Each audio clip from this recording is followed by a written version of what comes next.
How's it going? Do we own the rights to that song yet?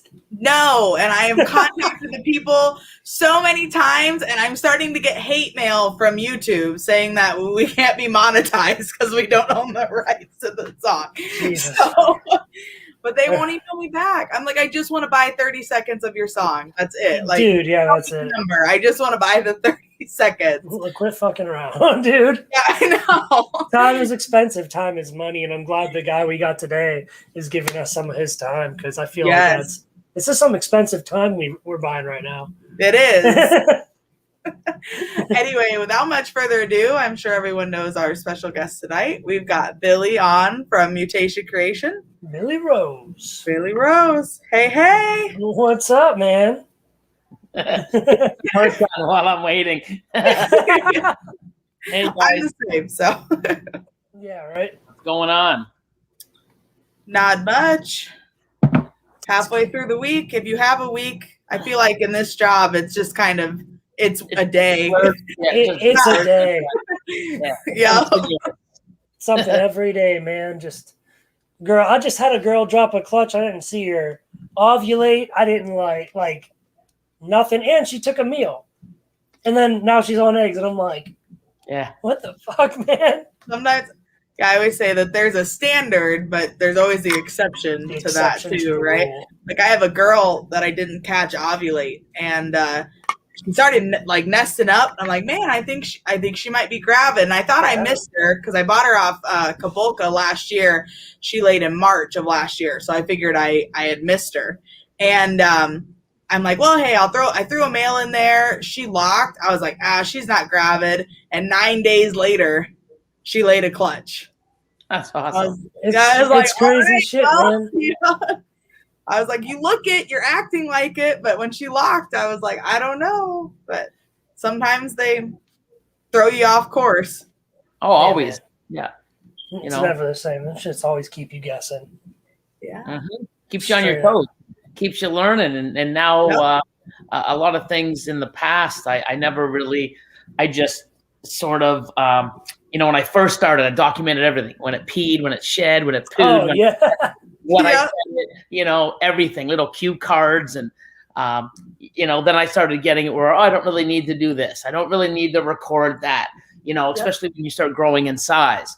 But, over the last, say, 10 years, there's a lot of information that, I just sort of push to the side. Like, when they ovulate, I don't care if they have a pre-ov shed or I never marked it because I knew eventually I'm going to get eggs.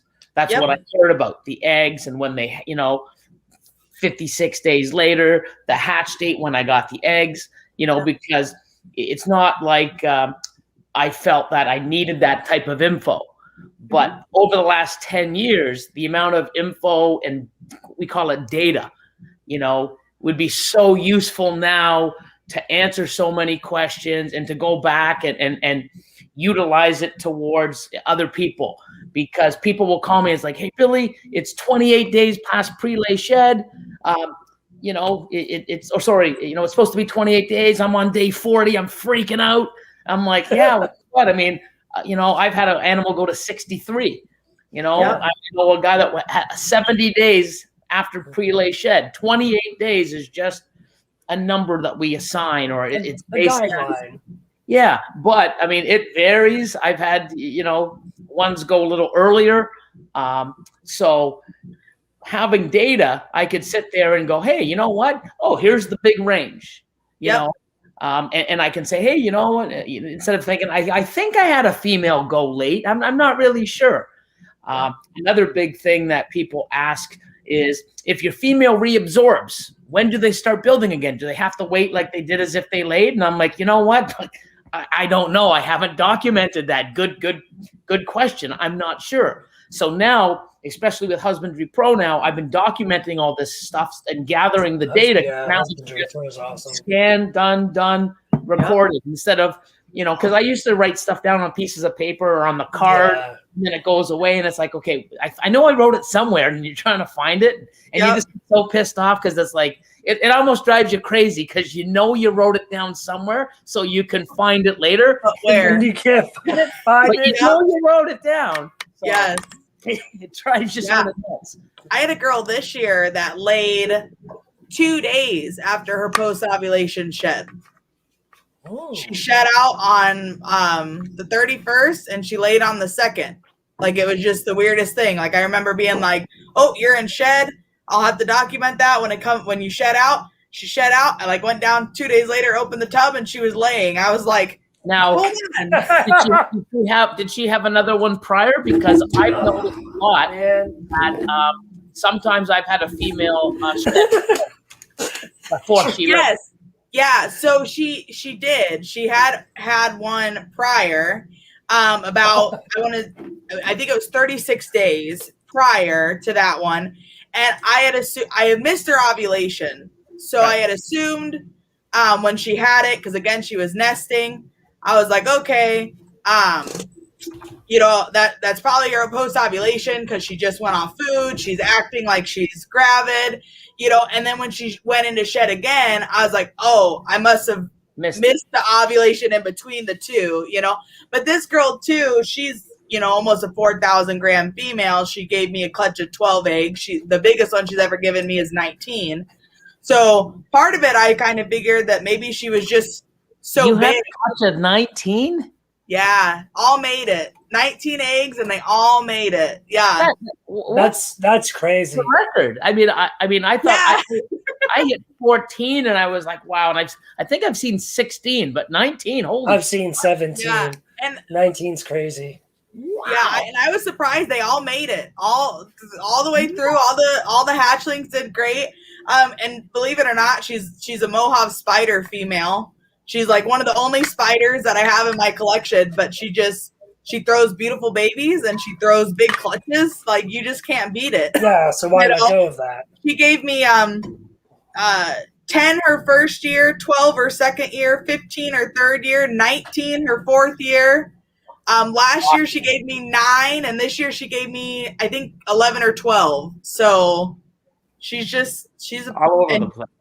All over the place, but big clutches almost every time. And but she's a machine. I've pulled her off a clutch on feeding day. Like, I come in to feed and I'm like, oh crap, she's on a clutch, and I'll pull her off the clutch, put the eggs away, throw a rat in, and like instant, she's just she's just a beast. Yeah, she's just an awesome girl. But yeah, it was just weird. She shed out right before and then came back down, and there they were, and I assumed it's because she's just so big.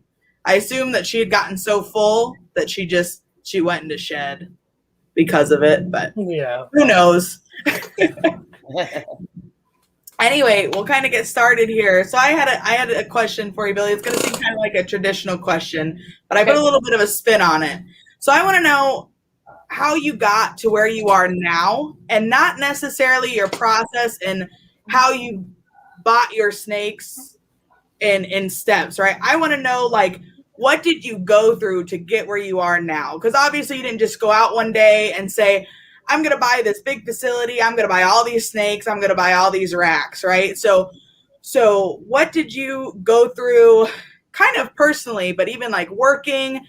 We talked about before, like the long hours that you put in and that kind of stuff. So on that side of things, what does it take to build something like Mutation Creation?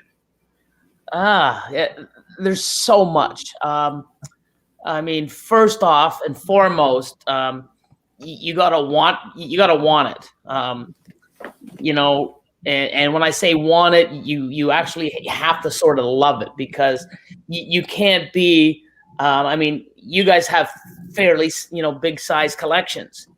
Mm-hmm. You can't do what we do and love it, no matter how much we make, or because there's so much involved, and not only cleaning and housing and checking up on them and pairing them and ultrasounding them or palpating them.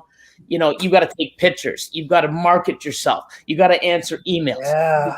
Take pictures. You've got to keep learning. You've got to get out on social media and interact with people. Hopefully you're out pushing and, positive vibes to people and helping them out, just not make mistakes. But when you see the money come in, and then the money comes in. You have to make. It's not like you just make these animals and the money flies in. You've got to, if you're not promoting yourself and doing all the work prior, you have these animals that no one knows you have, or no one knows who you are, so they don't want them. So now it's like, yeah, you have to clean those. Now it's more work. So the whole, I think actually getting the animals, feeding them to a point where they're ready for sale, taking proper pictures, getting them out there, answering messages, doing this, shipping. I think that's almost harder than his feeding and cleaning and just pairing. Like that's a whole other fucking load of work that people just don't realize, you know. And that's not the fun part. The fun part is actually looking at them, cleaning them, tunes, watching a live while you're doing something, appreciating them. Oh my God, she just shed. Or when they feed, you get so excited. Yep. Well, that's not the work. That's the fun part. The work is, I got to take a picture now. Now I got to put it up. Now I got to answer all these fucking emails, you know, this and that. Why doesn't no one want these? Meanwhile, you're feeding. It's a whole process. So you really have to love what you do in order to you know, if you're in for the money, I think if you have the right stuff, you can deal with it, but you won't just want to keep growing or going into a 5, 6, 7, 8, 10-year project. If you're solely into it for the money aspect, you don't want to wait 7. You're not making a 7 to 10-year project. Yep. You're just sitting there making something now, making money, turning it over, et cetera, et cetera. So you really have to have that. I guess where I really took off, so, you know, the early 2000s were, you know, me figuring it out, you know, seeing, you know, there was no community. It was almost like, and the reason why I think there wasn't a community or people were helping others or giving advice is because we had maybe 10 to 15 morphs. So it wasn't like, you know, we never had the mindset of like, oh, hey, you know what? We're going to make a 3-gene triple recessive down the road. No, you know what happened? Fucking spider came out and you took it and you bred it to everything you fucking had because you paid 25 grand for it. The more you made and you hope to sell it off and make your money and then put it into a pinstripe for 25 or 30 grand and do the same thing. And basically, if somebody else had a spider and you had a spider, technically he was your competition. Right. And you didn't want them to do well because I want to have spiders and sell them before he gets spiders and sells them.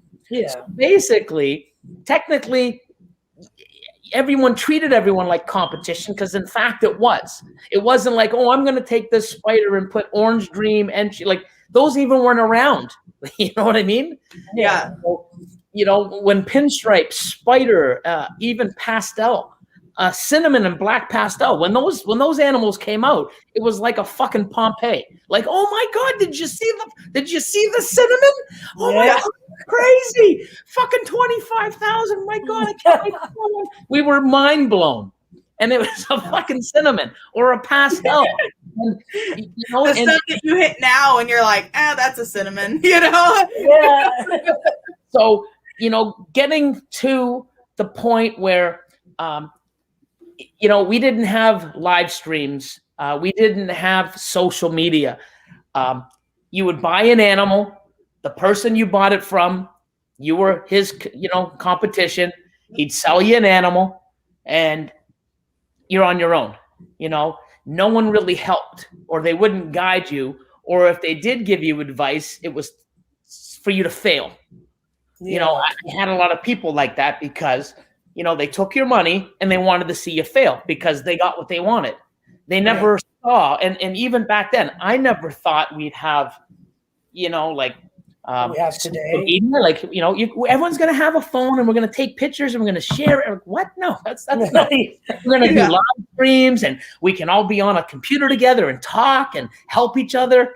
What the fuck? Like, what are you smoking? Like, you know what I mean? You had a better chance to go to the moon. Like, it was crazy. So we never had the idea of where this was going. We never even knew the possibilities. When all these new genes were coming and people were making money, like Brian Barczyk, the Barkers, and all the OGs of the industry, they would go and invest super crazy amounts of money, bringing stuff in from Africa, taking that gamble and moving forward. And now there's so many genes, so many combos. There's always new stuff popping up that the industry is growing so huge and so massive that if people aren't doing well, and that bubble's going to crash. Everyone buys animals and wants to breed, and everyone's failing. Well, why are they going to buy more? Why are they? If they can't do it, the era that we had, it was so small and tight that we made it through it. You had to sort of go through that growing pain, and people didn't really lose customers because you couldn't share your bad experiences or anything like that. And, people had shitty attitudes. You couldn't hold them responsible because who were you going to talk to? You know what I mean? It wasn't like you had a BOI or anything, and then, right. No one really cared, and everyone had their little cliques. So nowadays, if we had that same mentality, people wouldn't want to come into it because it's a shitty place to be in. You weren't making friends. You had people to buy from that wouldn't help you. They just wanted your money. They wanted your money. If so many people failed and there wasn't the resources that there are now at your fingertips or on a phone call to somebody, Patreon, there's Google, there's YouTube, there's everything, the lives. If everybody was failing now, like it did years ago, I wouldn't have kept going, Right. Back then I did it because I really wanted to, and it wasn't like all the eye candy you see now, it was like, oh my God, one day I'm going to make a pie. Because when I first got into it, pies were 35, pies were 50,000. Then I was, then they went to 35. I bought my first one at 12.5 or 13.5 in 2006 or 7, I believe. So, we really had a whole different mentality, and I really wanted it so bad. And when I kept failing, and I'm wondering why my animals weren't breeding, and I know sometimes they weren't breeding because I found out 3 years later that they were males. So, you know what I mean? That could be a problem. Yeah. That's so shitty. There's one reason, but the ones that I knew were fucking females. Why weren't they going? What am I doing wrong? And, you couldn't really ask. And the community was so small because the only way you could reach out is going to see somebody. We had a show that was like maybe 10 tables deep in a bottom of a Legion hall, and then it went to a bottom of a church, and then it went to like a banquet hall, and then the second banquet hall, and then it kept elevating and growing and growing. But to get to where I am now, I guess my drive, my passion, I didn't want to fail. I really wanted to know if other people could do it, why couldn't I? And the more that I learned by making mistakes, I would change it up. Or I would eventually talk to someone and say, hey, you know what? How do you do this? Oh, here's my temps. Cool.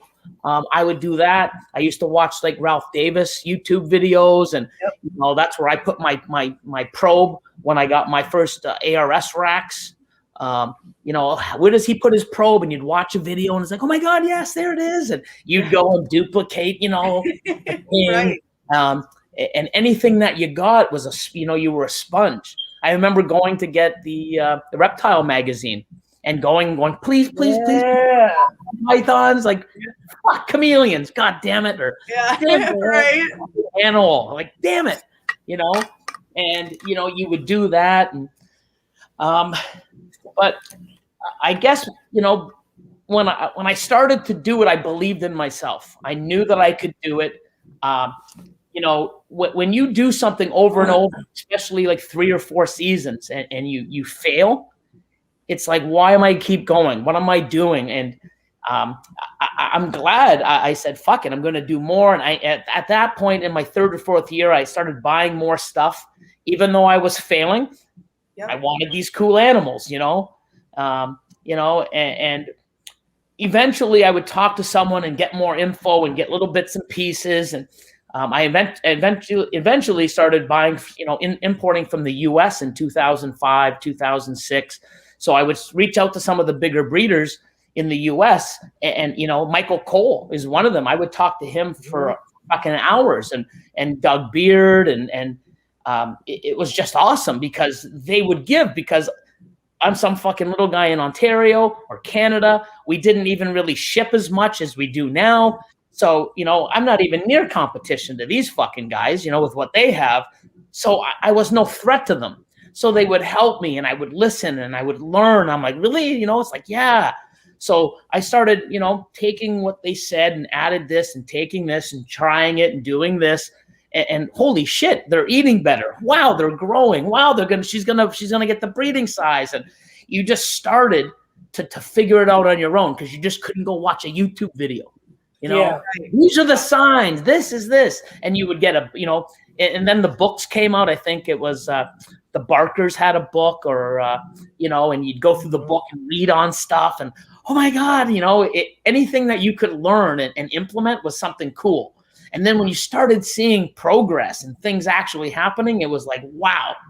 And it took me probably two years or 3 years to start doing that and actually seeing results where I'm like, okay, fuck, I'm doing this now. This is, whatever I'm doing is working, so let's keep duplicating it. I think where it really took, the gas on the pedal and move forward, 2009, in 2007, I ended up buying a bunch of, I think there was 5. I bought a 0.5, 66% het lavender females. And I raised them up. In 2009, I ended up buying a spider lavender from Dave Green for $15,000 US. Oh my God. Lavender spider. Dude. No double het, nothing. Just a lavender spider for $15K. Wow. I brought him in. He had some size. And even with Dave, like I did like a 5 or 6 month payment plan, because that's how long it took for CITES to come in. It wasn't like you had a master CITES. You'd apply, and 5 months later it's like, yep, your CITES paperwork just came in. Cool. So finish off paying off the balance and we'll work on shipping. Cool. It was so awesome. So I took that male that I paid $15,000 US for, bred them to those 5 females. 4 of them proved out to be het. Wow, nice. Killer odds. So I believe female labs then in 2000 and was it 9 or 10? I think it was 2010, 2009. One of those years. I have to look it up. So I bred it the same year or whenever I got it, and I did so well. Labs were like $3,000, $3,500, and spider labs were like 5, 4.5, 5. But the amount I made, it was like, I'm like, wow! I think I did like 40K or 50,000 just off that one project. Wow, so badass, dude! I can't believe this. I spent this kind of money. First year, I mean, it wouldn't have been so great if those females didn't prove out, but 4 out of 5 fucking females prove out to be 100% het. Yeah. I mean, having visual labs and the offshoot is going to be 100% het labs is a lot better than a whole clutch of het labs. You know what I mean? Exactly. Yeah. And back in the day, lab was so new to the point where males were almost just as important as females. Right. So yeah. So you were doing super well. Even the hets were golden. So I remember with that, I end up, I've always wanted the dreamsicle. I was always following Ralph Davis. He was one of the ones that were putting out content and stuff, and following his, ralphdavis.com or whatever his website was. And it's funny because I'd go on it all the time. I don't even remember, but you go through his birthing section and stuff for sale. I ended up getting a 1.2 double het dreamsicle, and then from another guy in Canada in 2011, I bought 3 double het dreamsicle females. They were $5,000 a piece. Just for double het dreamsicles, the stuff that we sell for $400 now. Yeah, that's crazy. Yeah. I wanted to have it because here's this, at the time, dreamsicle was like the most mind-blowing snake. It was the pinnacle you ever saw. It was just like, how can you have these double, like, wow. And doing so well with the lavender stuff that I did, you know, seeing a dreamsicle and pied was, you know, I just got into them. I never made my first pied until I think 2010, 2011, because I bred that male and I made a whole bunch of hets and stuff like that in 07, 08, 09. And, but the following year is when I bought that monster. It turned out to be Het Monsoon, but I bought the Pastel Crystal, and I bought that one for $21,500, 2010. Wow. The reason why I did that is because, one, I loved Mojave at the time. I mean, I was buying Mojaves at $3-4 grand a pop for Mojaves, $5K. You know, ivories were like $3K, $4K. Like, you know, when I was buying them, it was just mind blowing, right? But that was like, wow, you have an ivory? Oh my God, breeding size? You were like a legend, right? In our small little circle. Like crazy. So facilitating 2009, making all those labs, putting that into something else, it just spiraled. And you know, it didn't scare me for spending money, because, you know, when I bought that Pastel Crystal, one, I was looking at something cheaper because I wanted to get into the special, but I didn't want to make that mistake. Now I just started everything rolling. Well, you know, I don't want to make something where I don't know if it's a special or if I don't know if it's a normal. And at the time it was like, no, you can tell. I'm like, because, you know, years before, I ended up buying into the Super Stripe, and I ended up selling that male for $6,000 because I didn't want to have a yellow belly spark. I don't know what it is. And I liked the other option better. So I sold that to help fund the Pastel Crystal along with other stuff. And I also looked at the Freeway back then. I bought my first Freeway 2009.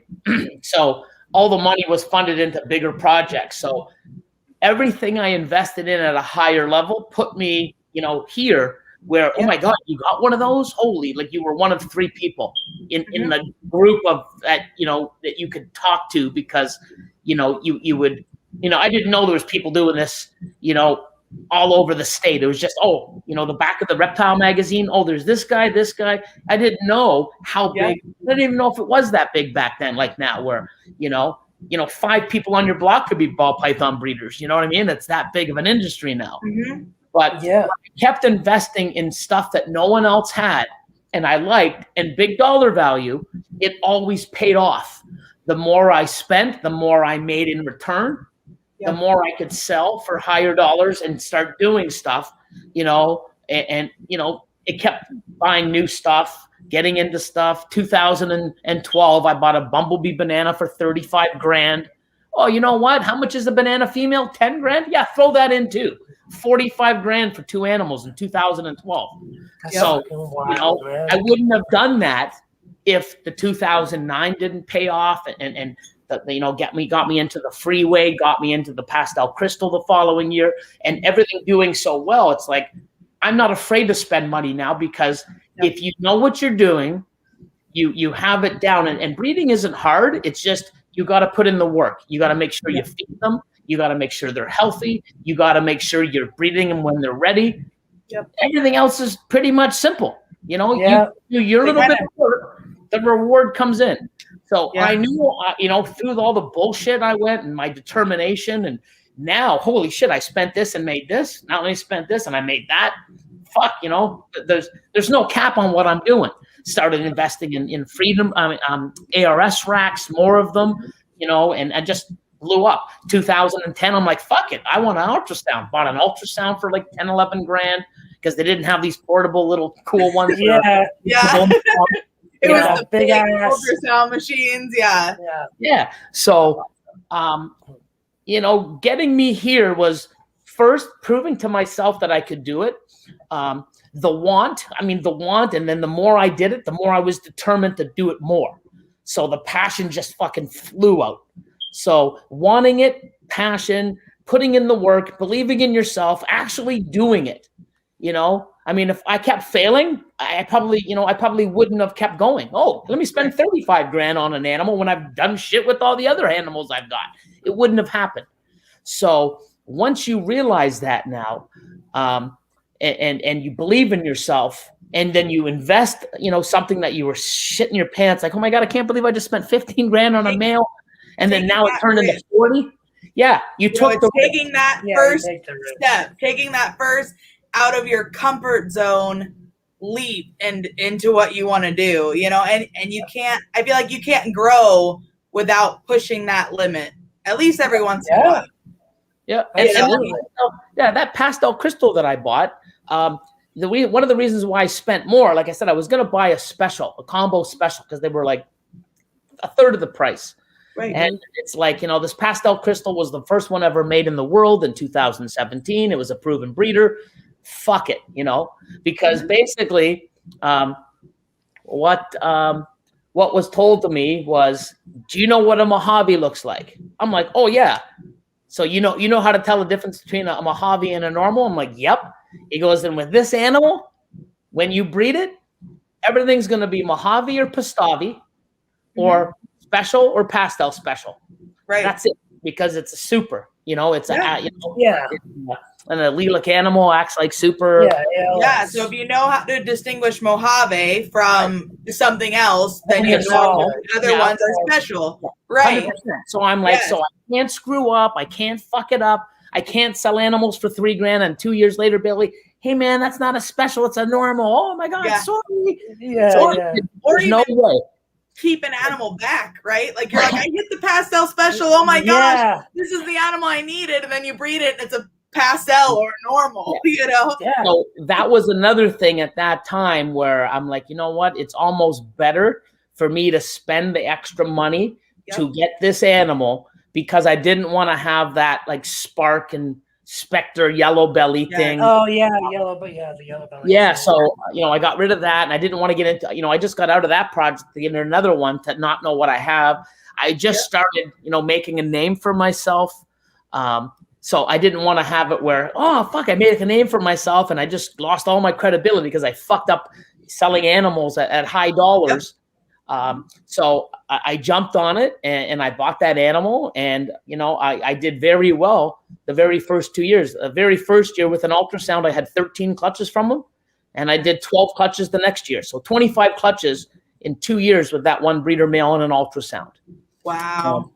Ultrasounds can save your males, guys. You can stretch your males so much farther, knowing when your females are ready and when they're not. It makes a big difference than just, all right, we're gonna start pairing everyone in February, and then now this male's breeding 20 females from February, or in 2 years, I guess. So 10 females probably 1 year. You said 15 one. You got 10. You're breeding 10 females from February till August or September.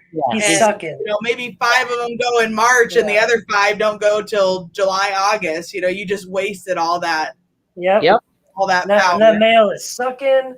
The male probably isn't eating. Yeah. He's just shriveling up, dude. So I mean, in investment and I do really believe, I mean, if you've got the money and it's not going to hurt you if you lose it, or if you have to say this isn't for you and you got to liquidate, and you can take a little bit of a loss, or if you buy the right animals, the high end stuff, you're going to get your dollar value back, especially if they're healthy and bigger.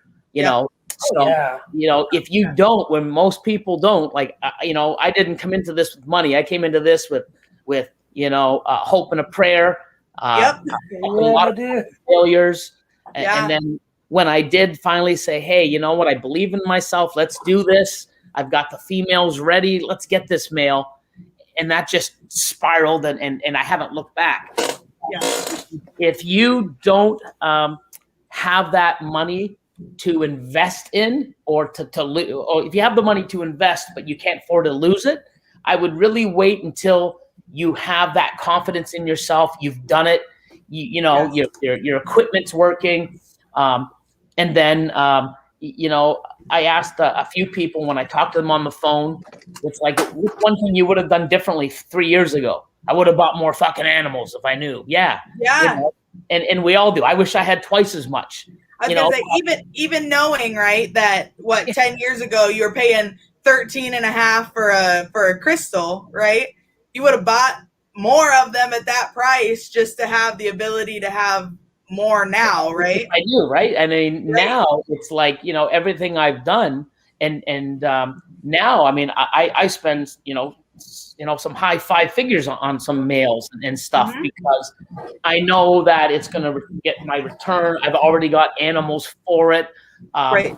I built a big reputation and following that I can sustain having animals, and people aren't going to be afraid to send me $10,000 to $20,000 in a wire transfer. Yep. And that's another thing too, is people always say, it's like, oh, you know what? No one's really going to buy a high-end animal off of me because no one knows me. No. If it's the right fucking animal at the right price and you're legit, I don't care if you don't even have a fucking Facebook page or an Instagram page. I don't give a fuck if you have a logo. You could be a basement breeder that bought stuff from Ozzy, me, Justin, or someone else. Yeah. You know, made a fucking animal. You're legit. You know, I'll buy that animal. But you know what? Especially with the market now, where we're looking at triple heads and quad heads and these codoms with these heads, you know, we're playing with so many odds now, right? We don't have the same 15 original morphs.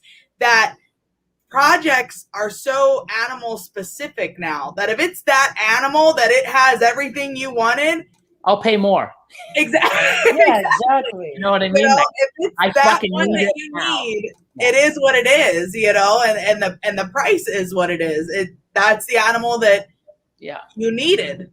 But these people that say that, no one knows. And I think Jordan from JP Reptiles was the biggest one. When he came in and I started to mentor him, got him in, I talked him out. He came in to buy a dreamsicle male.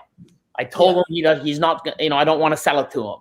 And I ended up getting him into some females and teaching him stuff. And, you know, he said the same thing. It's like, oh, if I you know, buy all this stuff from Justin and you and Ozzy, and, you know, who's going to buy from someone like me? No one knows who I am. I'm like, you're buying babies, dude. You've got a year. You know, some of the adults you bought from me were 800, 900 grams. You have a year. You know what? Now no one knows who the fuck you are. I just met you. I don't even know who the fuck you are. Right. Yeah. By the time he went, did his social media, made, you know, started killed it. He put in the work. So when he had a clutch, everyone knows who the fuck he was. So all these people that have that mindset, oh, I don't want to spend money. No one knows who I am. Well, you got to work at that. Okay, this isn't just spend your money and watch it roll in. You got to fucking work on every aspect.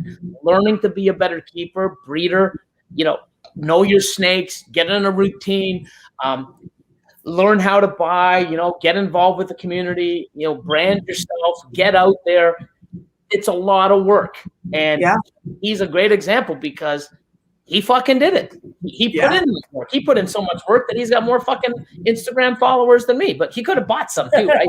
You never know. But that motherfucker came in and he took fucking posts and pictures. I mean, he did. And you know what? A year later, you know, a year before, no one's gonna buy an animal for me because no one knows who I am. Yeah, but in that year, everyone knew. People knew who he was 6 months fucking later. The amount of work he put in. Yeah. You know, and they're calling going, what do you have for sale? And he's like, I haven't had my first clutch yet. You know? Yeah, right. The only thing is what I suggest is what really sucked. He ended up having like 20 animals. And he did so much work that you saw those 20 animals 4 times a week in different fucking poses. It's like, you know, I'm so glad he bought more animals because we got different fucking pictures of different fucking snakes. Like, you know? Yes. Like, oh, not this one again. Like, holy fuck. Like, I'm sick of this fucking snake. Like, but he put the fucking work in, even with a small collection grew. And now he's, he's got some fucking stuff that's nuts. So, dude, I mean, he owns a Pompeii. Like he's breeding a Pompeii. Like, can't get much more serious than that. Yeah, but the thing is he invested. He invested in himself. Yeah. But yes, he did. It's easier to invest now when there's people out there that give a shit. There's information out there. There's videos. There's help. There's Patreons. There's friends that will allow you nowadays to go to the facility and hang out and learn. Yeah. That never happened. And even here in Canada, that never happened. And in 2015, end of 2015, 2016, I ended up selling the Ferrari and going into and using that to buy new racks and getting a fucking legit facility. And then Justin came down in 2017, and when he did that Freeway Madness video, it was the first time.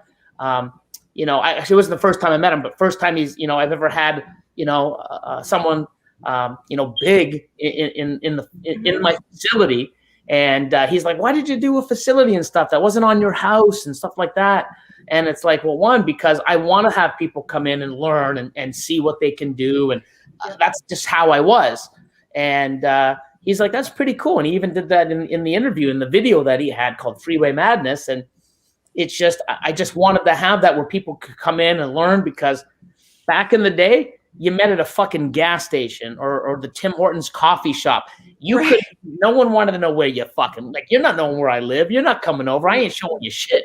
So everything I've done, like even the shout outs and picking people up and even the Patreon and everything else, I spend so much time helping people and trying to put out, videos that give little things, or I really want to see people do well and give as much info, because I never had that. And nowadays you have one bad season, people pack it up, fuck. Yeah.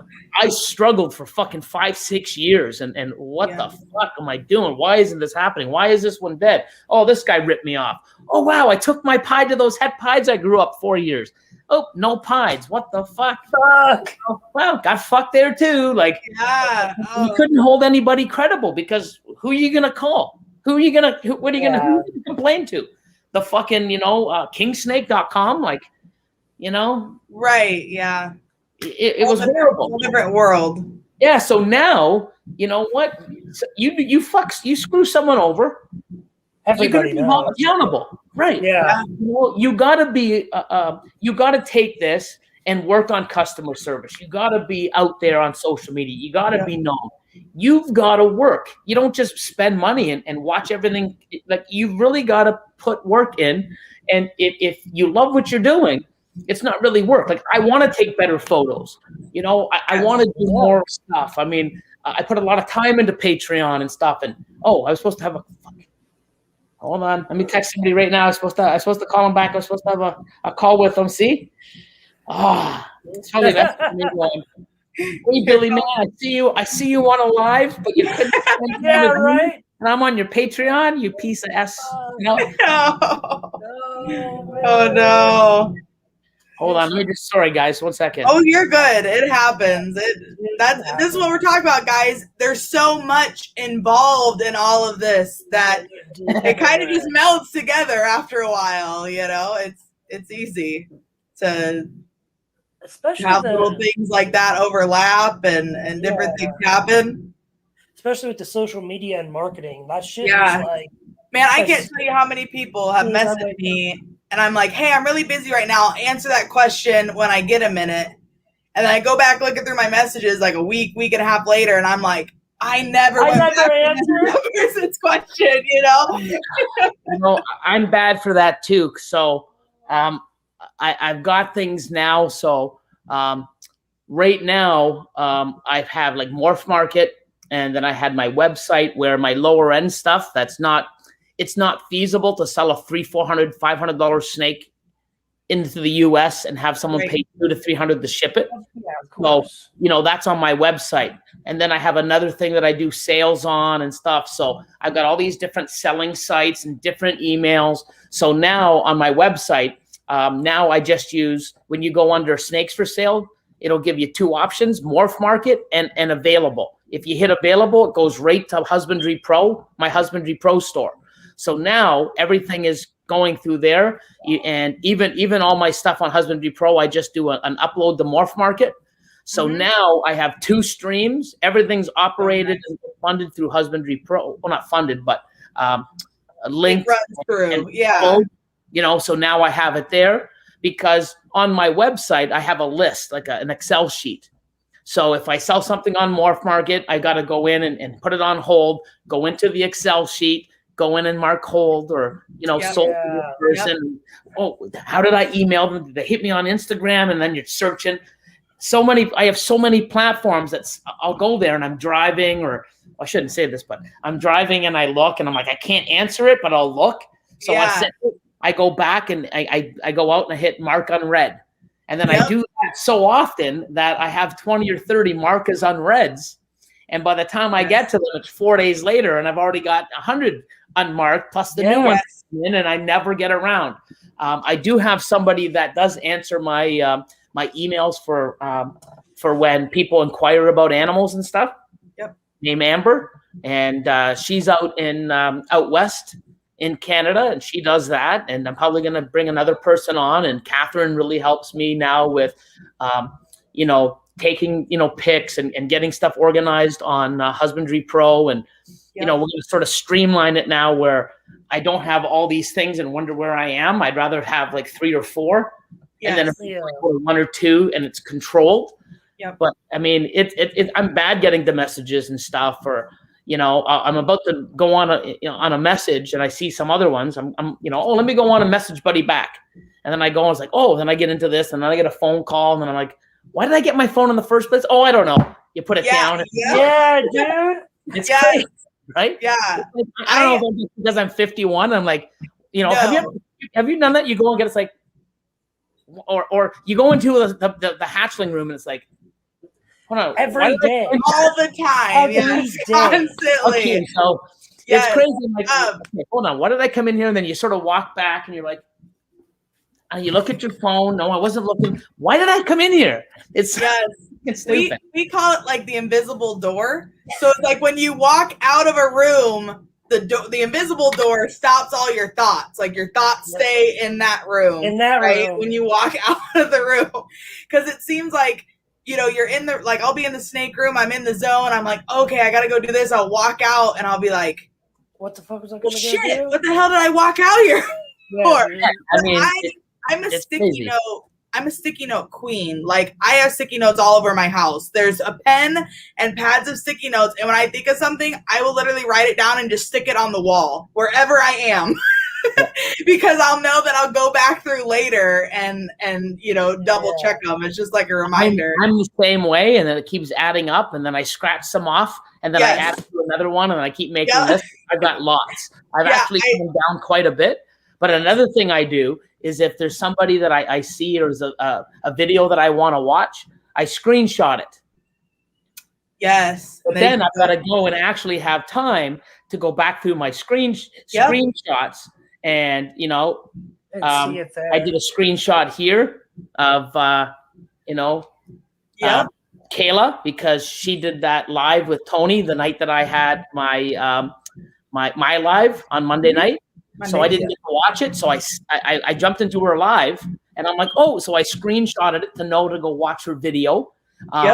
You know, there's another person that I screenshot, you know, it's an artist of the week. So that I saw part of the reptile community. I'm like, oh, cool. Let me screenshot it. So I'll have her. So I keep going and different cool things. And, you know, people's animals, like someone made an awesome animal. Oh,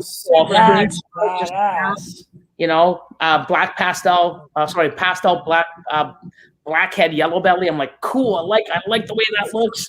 Screenshot it.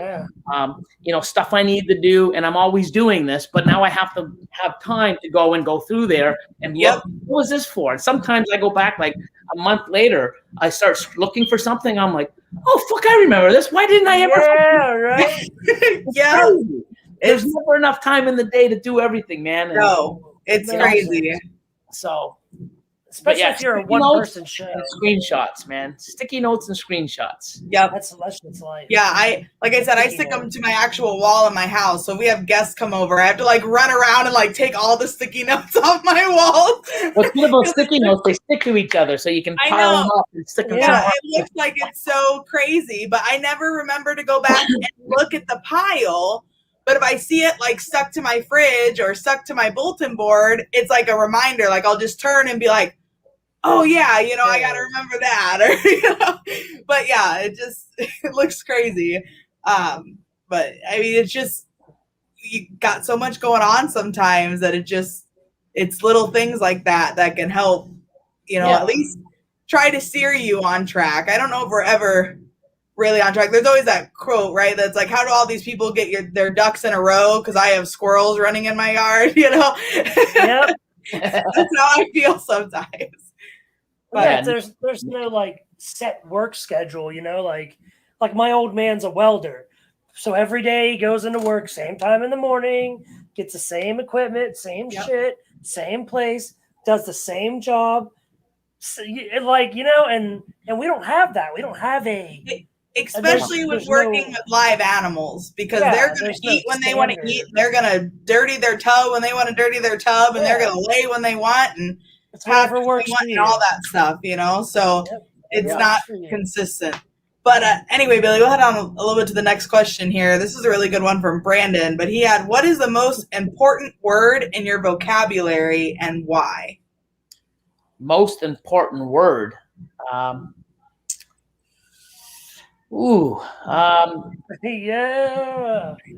I'm a real bastard with these questions sometimes. Wow.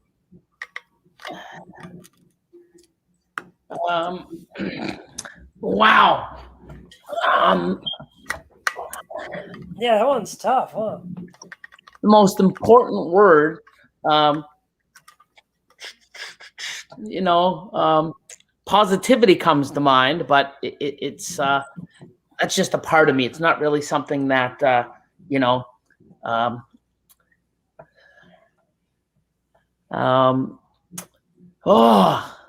Like shit, mine. Man. I know. So mine. We finally got Billy speechless. This has got to be a record, guys. It's been like almost a minute. Yeah, dude. So mine is discipline, right? Mine is self-discipline. That's my most important word to me in my vocabulary, because for me, it's like I'm up at 3:45 because I have to go to the gym. Because if I want to fuck off all day and eat like shit and not do anything and watch other people clean my snake tubs, at least I went to the gym that day.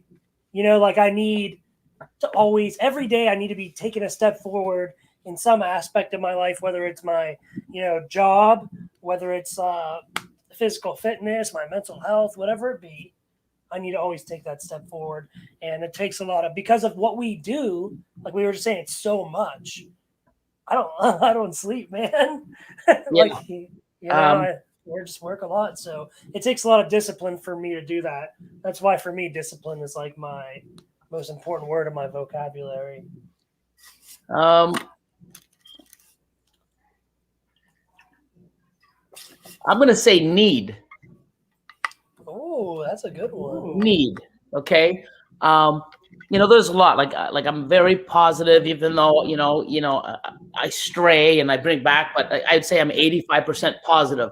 But being human, you know, I always go to the drama or shit happens. And, you know, I used to be 50-50 and then 65. And then the more positive you get, the you know, it's easier to bounce back.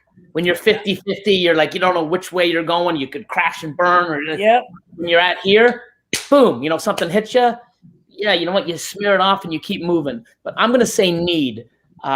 When you find the difference between need and want, you're on the right step. I want a lot of snakes, but I buy the ones I need. I hold back the ones I need, not the ones I want. I needed a bigger facility, even though I wanted a bigger. I needed it because of my staff. I need my staff in order to be Mutation Creation.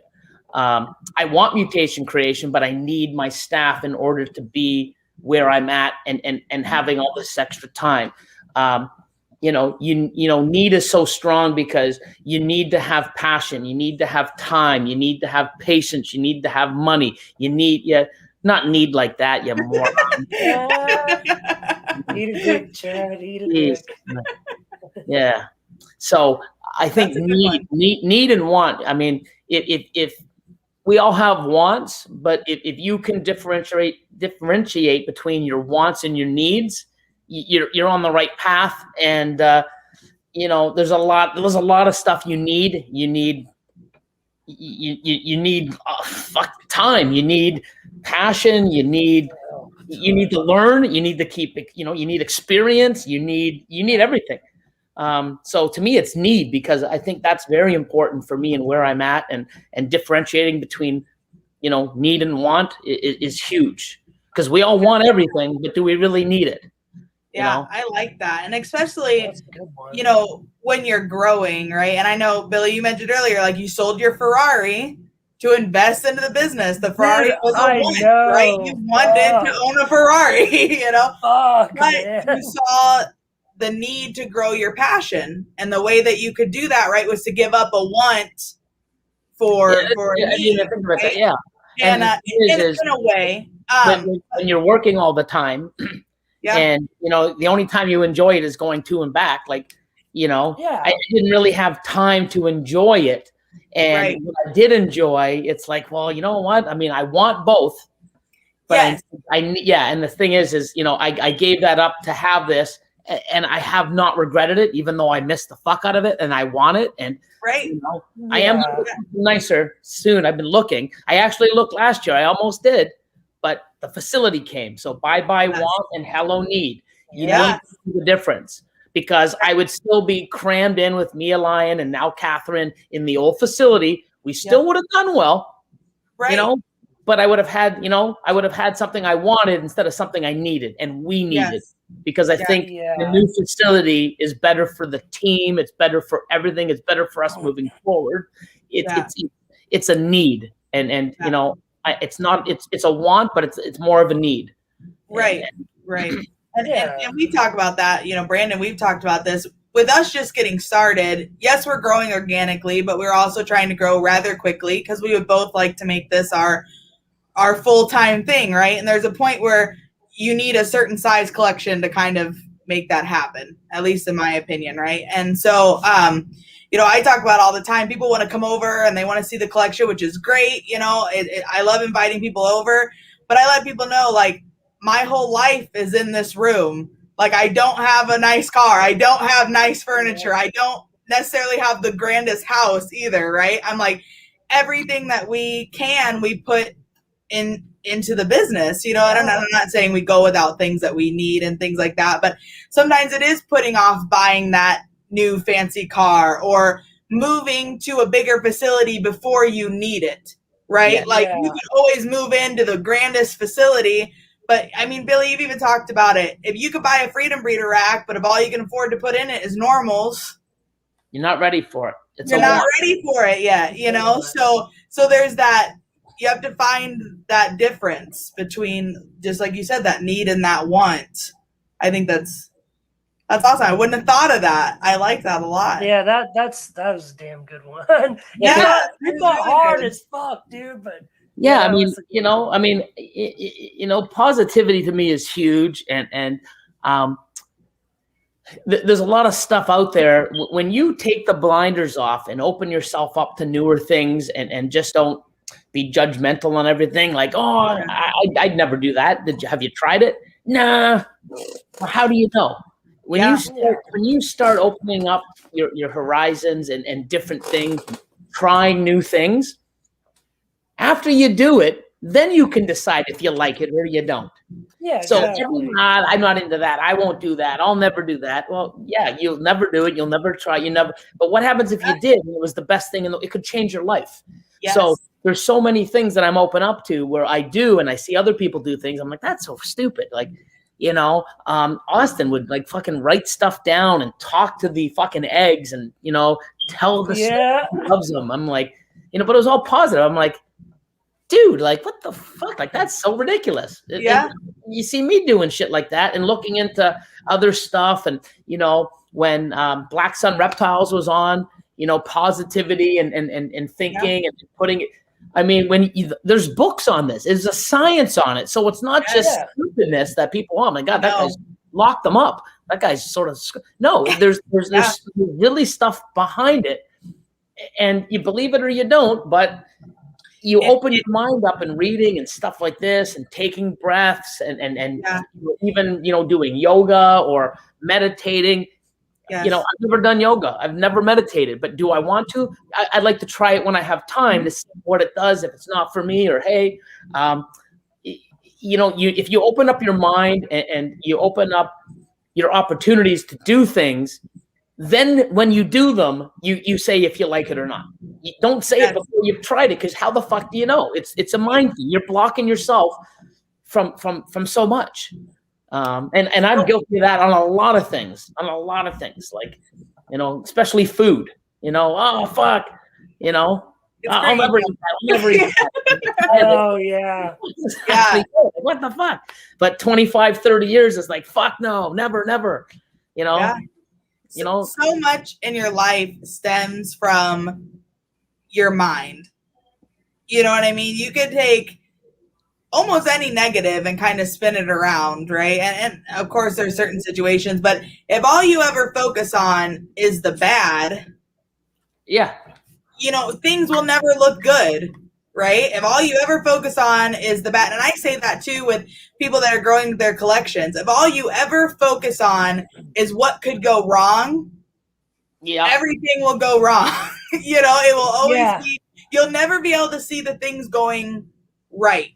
It will always be so focused on the bad that you never look over and see what good is coming from it too. And in this industry and in this hobby, not everything's perfect. You're going to have shitty clutches. You're going to have eggs going bad. You're going to have deformities. You're going to have shark mouth. You're going to have, you know, shit that just is out of your control. You're going to have that most expected clutch slug out that year, you know. Or she stops eating, or the male doesn't breed. So it's coming. So if you take your mind, or at least what you're all about, and put it towards the good stuff that happened, not the 2 or 3 bad things, because so many people gravitate towards the negative, and it's human nature. It sucks. It's more overwhelming than something that's positive, you know. Right. Wow. It's you know, it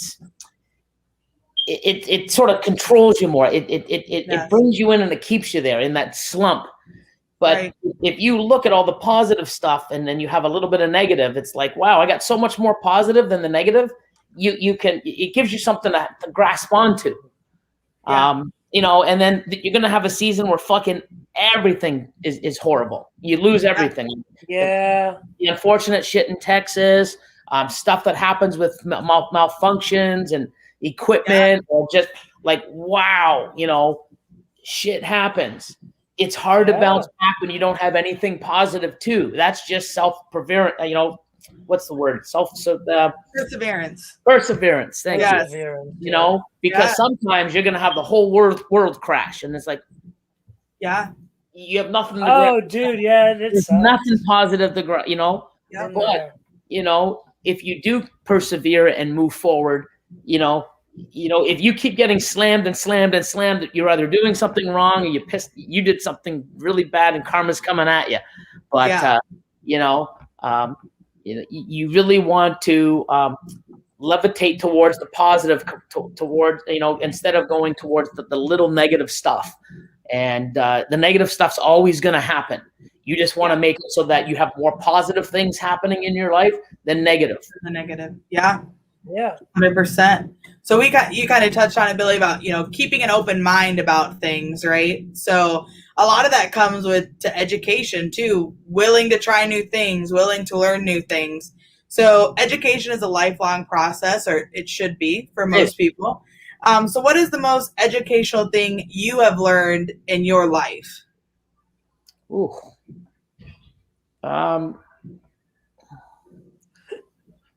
Probably, you know what I've learned? I've learned that I got to keep on learning. I mean, yeah, it sounds funny, but I mean, you know, people message me and say, "Oh man, like I love what you're doing. I can't wait to get your size." And I just sit there and I'm like, "Come on, watch what you wish for," because you know what I mean. Yes. Like, you know, and that's why we're trying to do a lot of the behind the scenes. We wanted to do the live stream all the time, but it was like, oh fuck, we got to do a live, and you know, it sort of screws up with our flow. So now we just take random shots, and here's the behind the scenes look at what we do and some of the fun we have. But I mean, it's a lot. I mean, cleaning, feeding, breeding, messaging, never stops, dude.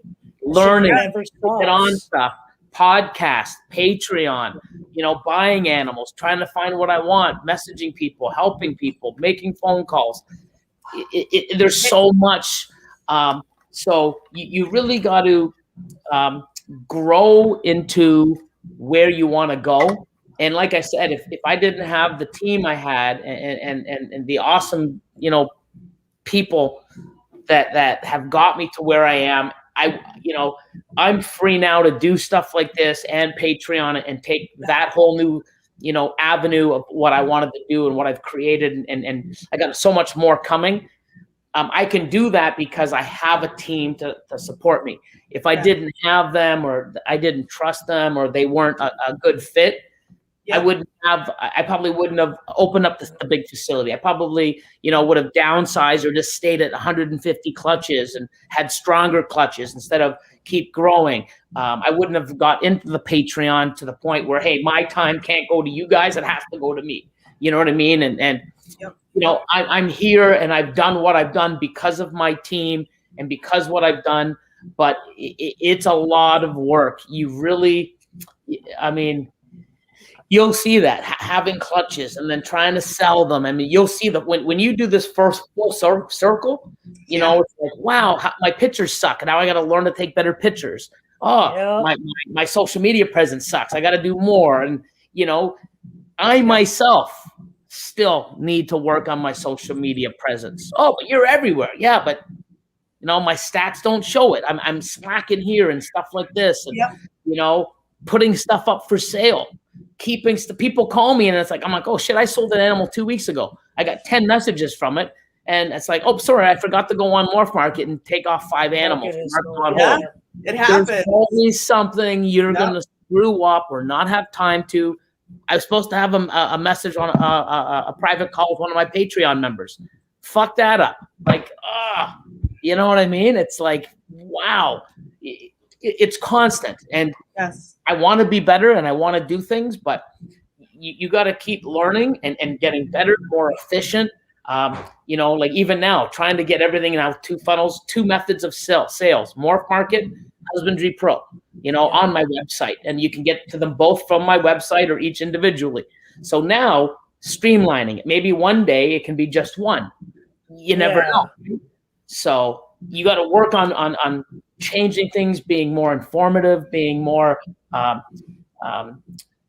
reliable, doing stuff. You got to be more efficient. And you also got to keep learning and changing things and being better at everything you do. Better pictures, better emails, better customer service. I want to be a better breeder. You know, I'm getting into a few other aspects of this industry where now I'm learning more about other stuff, and I'll get into that later. But a whole new look on something that I just, it works, just do it. Now seeing what this benefit of what it's going to do to improve myself, my collection, everything else, maybe production, I'm excited about it. So, you know, I'm constantly growing and making what I have so great, even greater and better. And I'm not even close to where I want to be, you know, as big as I am, I want to, you know, you haven't seen, you know, the last of me, man. I'm you know, I ain't going nowhere. Yeah, for sure. Yeah, dude. And I think that's one thing, you know, if you're not saying every season, this season's going to be, you know, this next season's going to be my best season. This next, you know, this next season I'm going to make something so much cooler. It's going to blow everything else I've made out of the water. You're not growing correctly. You know, you always want to be improving. And Billy mentioned a couple times on the picture thing on photos for social media. One big thing I wish I would have known was not to paint my room this putrid gold color, because all of my pictures have that weird yellow tint, right? Like if I would have known the best color to paint my walls was white, so that the light would have bounced off and I wouldn't have all these terrible shadows and stuff. Because when I go to take pictures of my snakes, it reflects off this yellow and I get like a warm filter almost, you know, on all my pictures. So I'm constantly battling with that. I have so many lights in this room. It's ridiculous. It's a little like 18 by 12 room, you know, and it's got enough lights to light up like a warehouse, you know. It's ridiculous. I've got 6 of them unplugged right now. I plug them all back in when I'm trying to do pictures because it's so yellow in here. Yeah, see, I'm looking at your ARS in the background, and it's got like that yellowy sort of tint. Right. And in behind is like, it's very right. My walls are white, dude. Yeah. 100%. Light reflects, and yeah, you know, and it's just, I was going for the purple and gold aspect, right? Like I've got a purple wall, which you can't even see. That was dumb because it's got racks all along it, so you can't even see the purple wall, and everything else is this weird gold color, and it just, my pictures look like crap. Like I have a separate photo room planned that's actually going to be my office so I can paint everything white, but just little things like that you never would think of. From the all right, well, there we go. The Troy's photographer. The photographer has spoken. Troy. Well, he's right. Troy. So if you saw my last facility, I had a gray floor, gray walls. Yeah. It had a little bit of a like, I wouldn't say purple tinge, but it was like it wasn't like gray. It was more of a it was gray. And then I know what you're talking about. You know, it's just sort of a little different to make the ARS pop a little. Yeah. See, good to know. I had wrong information again. It's not white. It's gray, you know. But what I ended up doing is instead of so the way I changed mine, I had a little bit of splash of color, you know, with the doors, and the doors are red, the trim's all black, the orange and the yellow, just different colors of my logo. All the inside of the rooms are white, but I always take it under the light in front of a rack, in front of something, so that the contrast, or now I'm doing it on the floor. You know, all the pictures now that I'm doing mostly like for Husbandry Pro and even on Morph Market now we're on the floor. So yeah, I used to do that too because we have very similar epoxy floors. Did you end up going with the flaky, or did you do a smooth overcoat? I left the flake, and I didn't do smooth. I did because you messaged me saying, we did that, and it sucks because it does trap it. But I mean, the way he did it, so when you go on there, there is texture. Like if you know, it's non-slid. Yeah. It's great because if you spill water and stuff, you're not slipping and sliding. Yeah. So, but it does when you spill something and then, you know, like spill some water and you're doing coconut husk and eventually it sits there. But I mean, it wipes up like that. It just, you know, you really got a good little wipe down. But I mean, I love the floor. I love mine has it has like a very thin coat over the top, but they didn't actually do like a full coat over it because I wanted it to be super traction. Yeah. And it's horrible because the chip and like the dust actually gets under the flake because some of the flakes are still so mine's overly sealed. Yes, some of the flakes are still up, and I remember messaging you. I was like, if you're gonna do it, make sure they seal it, or better yet, do a smooth coat over the top because I am constantly on my hands and knees like scrubbing my floor because it just looks dirty all the time, you know. So, but just little stuff like that you know, those little tips and tricks. I was like, you know, might as well let you know and just helping out where you can, you know. But glad yours worked out because mine's a pain in the butt. When you messaged me, I told him, I'm like, he's like, no, it'll be there where you know the flakes will be covered, but it will have a little bit of you know, the traction. So awesome. if I ran and slid, I'd be ripping the shit out of my skin. Yeah. You can sort of feel it, but it would be more of like a burn, not a slice. Yeah, Yes. burn. Yeah.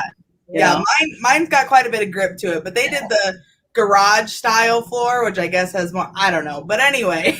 I'm super happy with it. It's awesome. And everyone that comes by goes, holy fuck, it looks so great. It does. Mean, little key things like that. I mean, I didn't sort of cheese out on anything. And that's the thing. If you're going to do this and you want to do it, spend the money where, like, it's worth it. Like, that's not even my building. I got a 5-year lease with a 5-year add-on.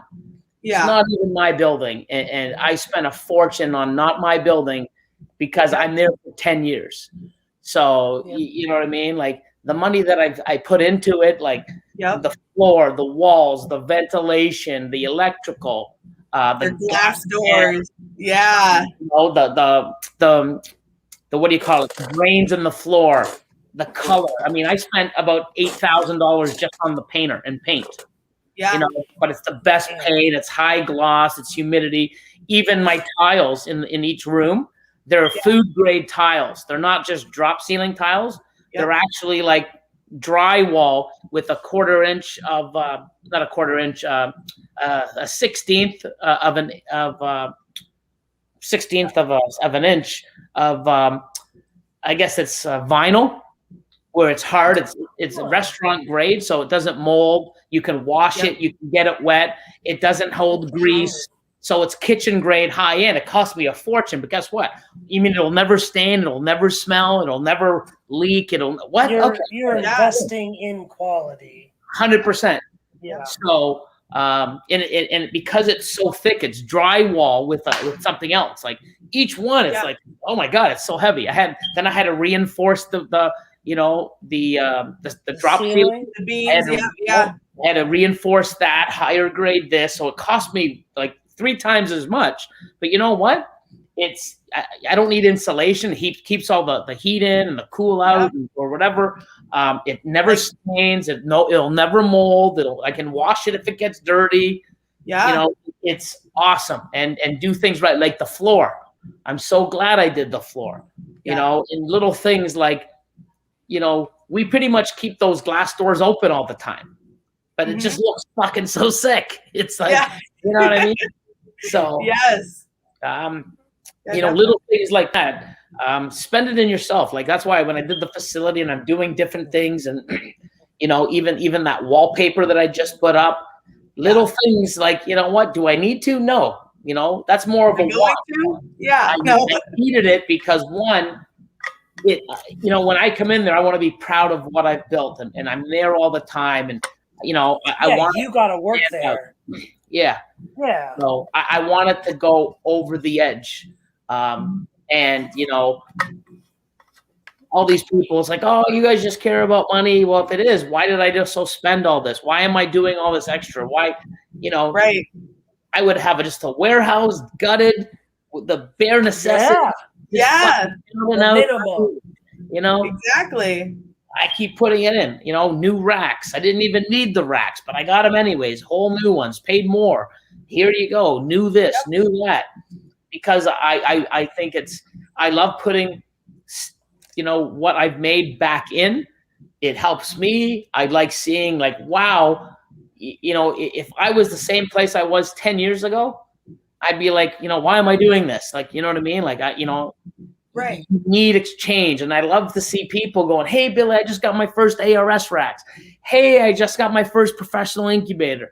Hey, I'm building a thing out in the back of my garage, or like turning my garage into something, or I'm building something. I'm getting a facility. People who do that, invest in themselves. They want to see it, and they will do so much better because I truly think that when you keep pushing your limits and changing and growing, and you can see it, not just, oh, I made 30,000 this year now, or last year, and this year I made 50. Wow, I'm doing great. Yeah, but you can do that and have a newer facility and have better animals and better racks and grow while you're doing it. And it's just such an amazing feeling because, you know, I've been there for 6-7 months. And every time I come in, I'm just like, wow, like I almost want to pinch myself. And it's such a great feeling. And then when other people come over, they're like, holy fuck, this is better than the fucking pictures. And this is so much. And it's just so rewarding. And, you know, I also want to show people that you can invest in stuff and grow. And this business is worthwhile if you do it right.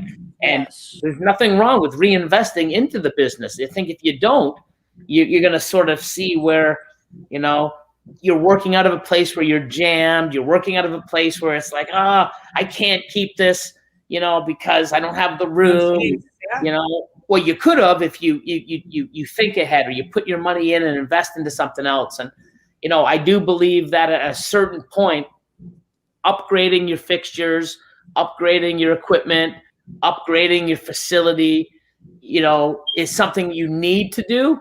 Unless you're content of where you know, this is where I am. Not everybody wants to be a big breeder. Some people want to do this as a hobby. But the people that do want to keep growing, you really need to think ahead of planning ahead. You know, I got this room now. I'm going to run out of room next year. Okay, well, if you're going to do this in 3 more years or 5 more years from now, what's your game plan? Start fucking thinking now. Dude. You really need to do that. And, you know, yes, spending money on stuff that's not into, you know, a rack will never make you money. Okay? An ultrasound will never make you money. A facility will never make you money. Yep. But if you're making money already and you utilizing that money instead of into another animal, you utilize that into, you know, something else to keep expanding, it'll help facilitate more money down the road. Yes. But don't be buying racks that don't make you money when you don't have animals that will make you money. You need to have the animals or the projects or whatever to make the money, and then you take some of it out, and there's no race. You know? Yeah. There's a balance between and he's got infrastructure and your animals. Yeah. You know? And eventually those PVCs will go into, you know, and you grow. You know, I mean, you have one too. I still got one. Yeah, I still have one 5'5", you know? Yeah. So you don't have to do everything at once. Do you want? Yeah, we all do. But guess we what? all want it. Yeah. Change it. Yeah. So I think it's really key to invest in yourself, to invest in your business, in your equipment, you know, and it makes you feel good because, you know, coming down and seeing the same rack, you know, you're opening it up, but you come down and go, wow, I just love how this looks. Like if you can walk into your room and just sit there and go, man, I love it, you know, and you do that. But then 3 years later, it's like, oh, I wish I had a bigger space. Oh, I wish I could paint it now. Oh, I wish the floor was nicer. I wish I had this. When you have those wants and wishes, when you move, make sure you do it right. Yep. You know what I mean? Spend that money so it's not like, because I'll tell you one thing. If I didn't do that floor, it was $8K. And I was almost like, and I go to Austin and I'm like, it's $8 fucking grand to do just the back half. He goes, do you really need it? I'm like, no, it's sick polished concrete. But with the colors I want, you know, and it just, in the front, the polished concrete looks great with the wood and the that ambiance. Yeah. In the back, it would have been fine. But when I spent that $8K and I got it in, I'm just like, dude, this is sick. Like, it's so great. It's so amazing. I would be kicking myself in the ass every day for the next 10 years that I didn't do the fucking floor. Yep. I know that for a fact. And that's a long time to beat yourself up. Oh my God. You spill something, you wipe up. Oh, fuck, I hate this fucking floor. I wish. Yeah, right. 10 fucking years of beating myself up. Yeah, exactly. Yep. You would fucking right when you have a chance. If there's something in your facility, like you said, I don't like the colors. I wish I did this. Yep. As soon as you have an opportunity, do it and do that. Don't cheese out because you get one fucking chance. You do it, you're going to be happy for as long as you're there until the next, you know, version. Yeah, you know, we're very fortunate. We're actually finishing out. So we started in a room that was actually behind this room. It was like it was a coal room, an old coal room. That's how old my house is, guys. I had a coal room, but it was a coal room. And I used to play Tetris in there with my racks. Like all my racks are PVC racks on wheels. And I had to like move a rack to get to these snakes. I had to like move it back to get to the other half of the rack behind them. Like, yeah, it was tight. And so we moved them all upstairs to our second bedroom. Then we built this room. And now we're actually finishing out the rest of the basement. And we're kicking ourselves in the ass because we have to tear this room down now to make it all work. And I'm like, man, we've been in this room for 2 years, I think. I'm like, we should have just finished the whole freaking basement to begin with and not dealt with it, you know?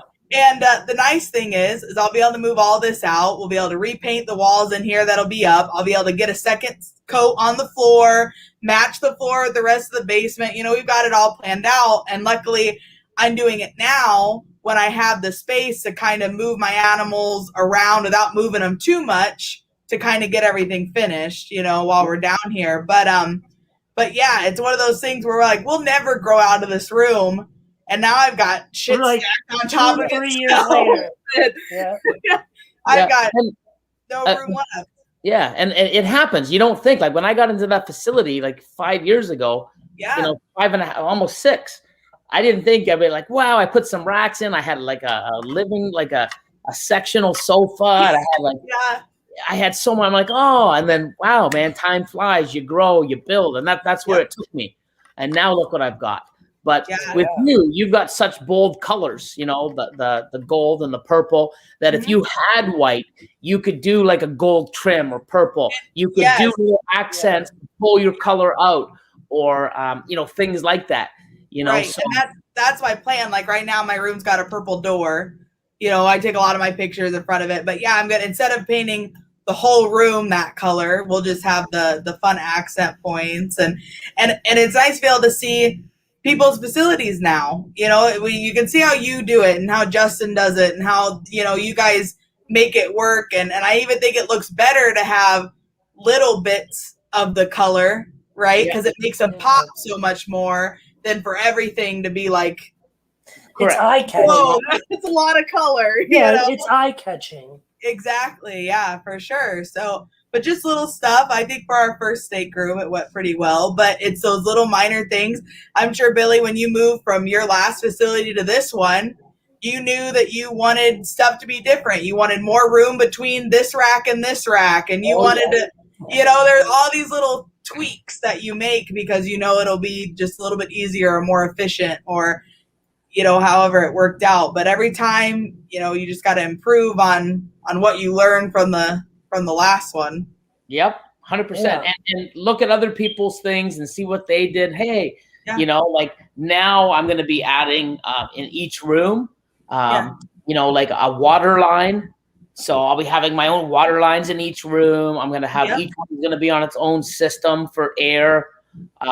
So everything's working great now. You know, you got to take 20 steps to go to the sink and come back. Well, now I'm going to leave it. So it's good for now. So I got the essentials, you know, in there now. It's like, you know, oh, poor Austin and poor Cat and poor Lion. They got to walk 20 steps to fill the jug up and 20 steps back, you know, but it works, right? But now it's like you add that 7 months down the road and it's like, oh my God, this is so great. You don't have to leave the room. It's little tiny things later on you can add, but I could not do the floor after the fact. I couldn't put a drain in after the fact. So put in, you know, and look how long it took us to get the actual glass doors in. It wasn't a necessity. Okay. I could have had it a long time. I could have put it in 5 months from now and we'd still be okay. Yeah. But it's something that I added at a time later because it wasn't essential. I can even take them away if I wanted. But, you know, I put them in after the fact because I got all the essentials up first. Now the water lines can go in after, and now it's like, wow, for the next 3 months, oh my God, this is the best. And little tiny different things. And I'm going to put TVs in each room and, oh my God, this is awesome. And you can always add, but definitely put in floors, you know, with foundation. You know, you can build off your foundation, but if you build and your foundation is crap, you're screwed. You can't and go even back. painting. Like, you don't want to paint when you have animals in the room. I don't know exactly. I don't know how it would affect it, but I don't think it'd be great. Right. So you really got to do the wall colors, the floor, everything perfect. So then that way you can add all those. So budget yourself to where, hey, this is a must, and this is a want. The want can come after, but get your musts in first, because you do wants, you're never going to get the must after, because you can't. I can't do an epoxy floor with my animals in I had to over a week. Yeah. Yep. Yeah. You can't. Especially with a surface that big. Like I told you, my room's like 18 by 12. I think it was 3 days. We weren't allowed to open the door, come in the room. Like they had filters running in here, and it's just a small space. Yeah.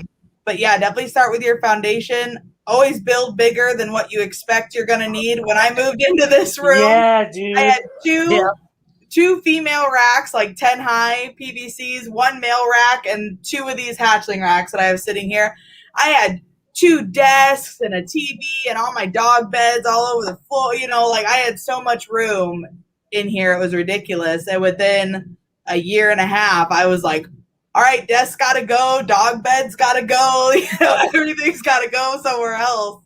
It's amazing how creative you can be when you have to add stuff or you move around and switch. Yeah, when you have to make it happen. Yeah, so you have to make it fit. Yeah, and we also have, since it's an old house, we have a relatively low ceiling. So like our ARS rack, there's literally enough room between the ceiling and the top of the rack to put the thermostat. I mean, like it just sits there, which makes feeding really interesting when you're trying to flip a rat up into the tub. But that's always a fun day. But yeah, with us, we've got still plumbing and stuff because we're in the basement. And so it's like, I'll put that rack there. And then it's like, damn it, it's 2 inches too tall. Okay, well, now I got to put this over here and this over there and move everything around. And it's amazing how much you can fit in a small space relatively quickly when you need to, though. Yep. Well, you'll make it happen. Yeah. All right. So, Billy, in your opinion, what is the one factor that people in this industry have that can separate the average and the great? Repeat it one more time. So what's like the human factor, like a factor someone would need to go from being like in our industry, to go from being like your average, ball python breeder producing regular cool stuff to like, bam, like their name's on the map. The average and the great, the separating factor or the mindset, I guess. Well, mindset's huge in just life in general. I mean, I try talking about it a lot on Patreon and even in a lot of my lives. I mean, I think a lot of us take fucking shit for granted every day. We all do. Everyone's guilty of it. I don't care who you are. Yeah. Everyone, it's just something that, human beings do. We're so wrapped up in everything else, and something bad happens. Oh my God, my life sucks. It's like, you should see other people's lives. Like, we don't compare shit to other people. You have a bad day. There's other people having way worse days. Trust me, your day isn't that bad. Unfortunately, my answer for this, in order for you to go from here to there, it's money. It's definitely money. Now, that being said, I don't care how much money you have. If you don't have the heart, the passion, the knowledge, you build the building blocks, knowing what you're doing, a plan in mind, putting into action, a good work ethic, everything else. If you're not here to work, your money ain't gonna fucking do it for you. If you have all that, money is the factor. Boom. You can't make $10,000 animals if all your animals are $150. It's not going to happen. You need to spend money. Now, money you spend, you invest. Okay, so if you spend money on a shirt, it's not an investment. It's a purchase. Yeah. Okay? Buying clothes isn't an investment. You buy it because you need it. You have to wear it. Putting shoes on your feet. You can buy higher end ones because you want them and you can afford them. but it's not an investment. It's a fucking need. You need to have it. When you invest in animals to breed, you invest, and when you invest, you're investing in yourself because it ain't doing shit on its own. You know? Yeah. When you invest and you put that money and you take that fucking risk and you put it out there, I guarantee you go spend like, you know, if you're used to spending $500-600 on an animal and now you go buy one for $5,000, not only is it the most expensive one, it's like, wow, you're so proud of it. You're at risk. I don't know what you did to get it. You took money out of your savings or what have you. You've got another job. You're going to invest now, not only the money, you're going to invest your time because you're going to make sure that fucking thing is eating and it's healthy and it's care. You're going to invest time in educating yourself to make sure when he's ready, you know what the fucking to do. You really got to, you know, people can spend money and fail. I've seen it so many times, but money with knowledge, experience, educating yourself, the want, passion, it fucking just takes you from here to there. And you know, you can get there without it, but you know, you really got to have a lot of patience, a lot of time, a lot of passion, and you know, something that you can do in 2 years, it takes you 7. You're still going to do it. But doing 2 years is fucking, people can't even wait. Oh my God, it's not breeding this year. Oh my God, my legs. Holy shit, it's 7 months old. Like, relax, it'll breed. Fucking falling when it doesn't breed year 1. Well, holy fuck, how are you gonna make it for 7 fucking years the hard way? Everybody wants things now, and I understand that we all do. But if we could get everything we wanted now, why the fuck would we do this? You know? Hey. You know what I'm breeding right now? Yeah, I put the pairing together last year. I have a chance of hitting it this year because all my animals breed in fucking 9 months, even my females. I'm gonna hit a super orange dream, super asphalt, desert ghost, pied, lavender clown, monsoon. Where the fuck is the enjoyment? Because I'm making it. Oh, and I'm gonna have 3 females and 2 males too. So I can make 4 of them next year. Yeah. We'd be bored as fuck. We'd be like, what am I doing this for? Like, you know, you got to miss. You got to get, oh my God, please be a male. Damn it, female. Goal. You gotta have it where, you know, there's excitement. You know, there's odds to hit. There's struggles. If this was just spend money, don't do nothing, don't learn, you just fucking shove them in a rack. They, you know, come back in 6 months, you got eggs. You shove the eggs in an incubator and they come back and they're ready to breed. You know, we wouldn't do this. I know I wouldn't. So you need to invest in yourself, in educating yourself, you know, invest on your belief, invest in animals. That money will take you to the next level as long as you know what you're doing. You have none of the other shit and you got lots of money and you try to do it. Why didn't this work? Oh, fuck this. Why did this one die? How come this one's not eating? Whoa. Well, if you don't know what you're doing, and, you know, I just went and bought a $10,000 ultra male pied or a DG pied, and I went and I put it to a $10,000 something fucking something, and they're not the same genetics. Yeah. You put it together and it's like, wow, how come all my babies are normals? What the fuck? What the fuck? Where's all these things? Yeah. Well, you got to know recessives have to reproduce themselves when they have the recessives. Yeah. But that's a $10,000 snake and that's a $10,000 snake. Yeah, it's $20,000 with snakes, but they're the wrong $20,000 fucking snakes. Yep. Yeah. And they're like, well, how am I supposed to sell these? Good luck, man. Oh, you got 5 males and 1 female? Wow, good luck, man. Good luck trying to find someone to buy a quadruple fucking male. You know, what are they worth? I don't know, probably go $5,000, but you know what? No one will buy them. Why not? Because no one has the fucking females. No one has the females. So it's not about the money. It's knowing, investing in learning, investing in the animal, invest in yourself. And your time will go into that. You know, just because you spend money doesn't mean the knowledge comes, doesn't mean they're going to breed, doesn't mean everything. Like, you got to invest time in learning and time into taking care of it, into feeding it and learning the genetics and building those projects properly, and learn not to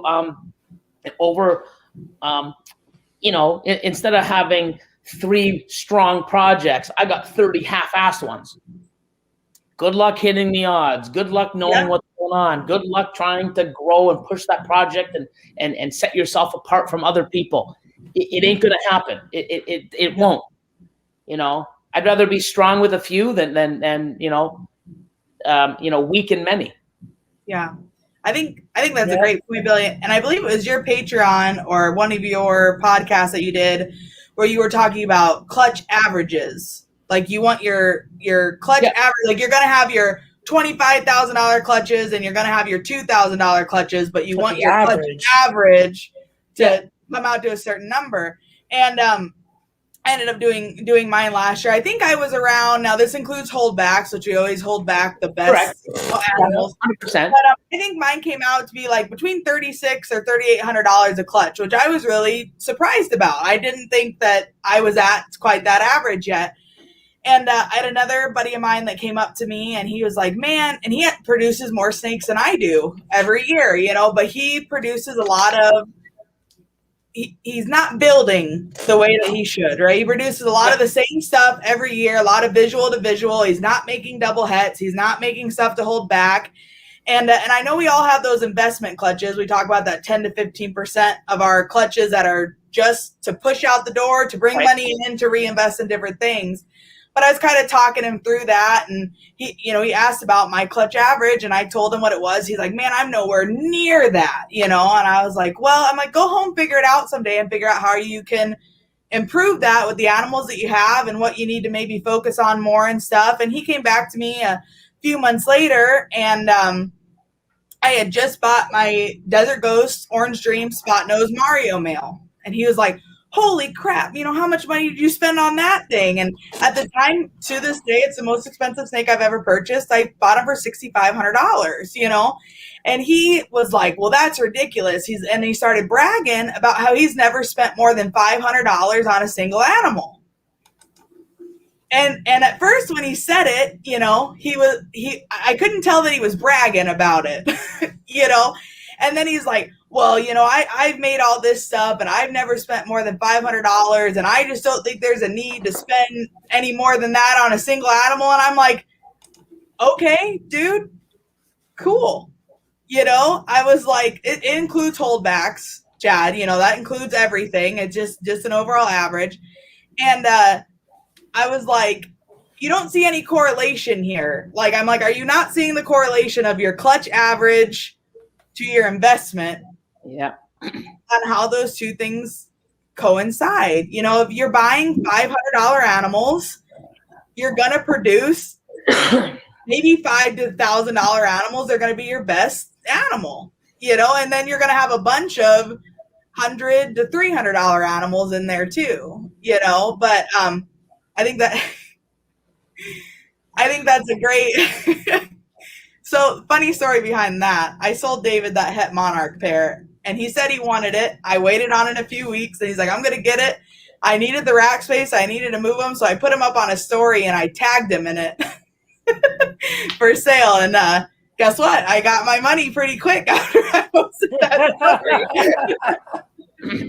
But yeah, I think that's a great point. I mean, time, experience, knowledge, but at the end of the day, you're only going to get back what you put into it. Yeah. And I do think for everybody listening, and I'm going to do something like Patreon's. It's sort of tricky because even in my higher tiers, not everybody's on the same level, even though they're at the same level tier. Some people are brand new, some people have had 6 years deep, and it's hard. And I'm trying to find a way to do things, and I've got a lot of stuff like with these extra podcasts called Down to Business that I put out every week with Austin. We pick a topic and just talk about it for 20 minutes, half an hour, and people are really loving them and getting a lot of cool stuff. And it's my opinion and what we've done and what we've heard, and it's great. But I'm going to start doing stuff like I have a few animals. The one's not ready to breed, but I'm going to do it this year. But I'm going to say, hey guys, this is how, here's the animal that I paid $6,500. Here's the animal that I paid $15,000 for. Here's the animals I'm breeding to. Okay, here's what my cost is. Here's my operating expenses. Here's what I made. Here's my outcome. Look for yourself. Because on an average, when I buy a male, I have the females ready.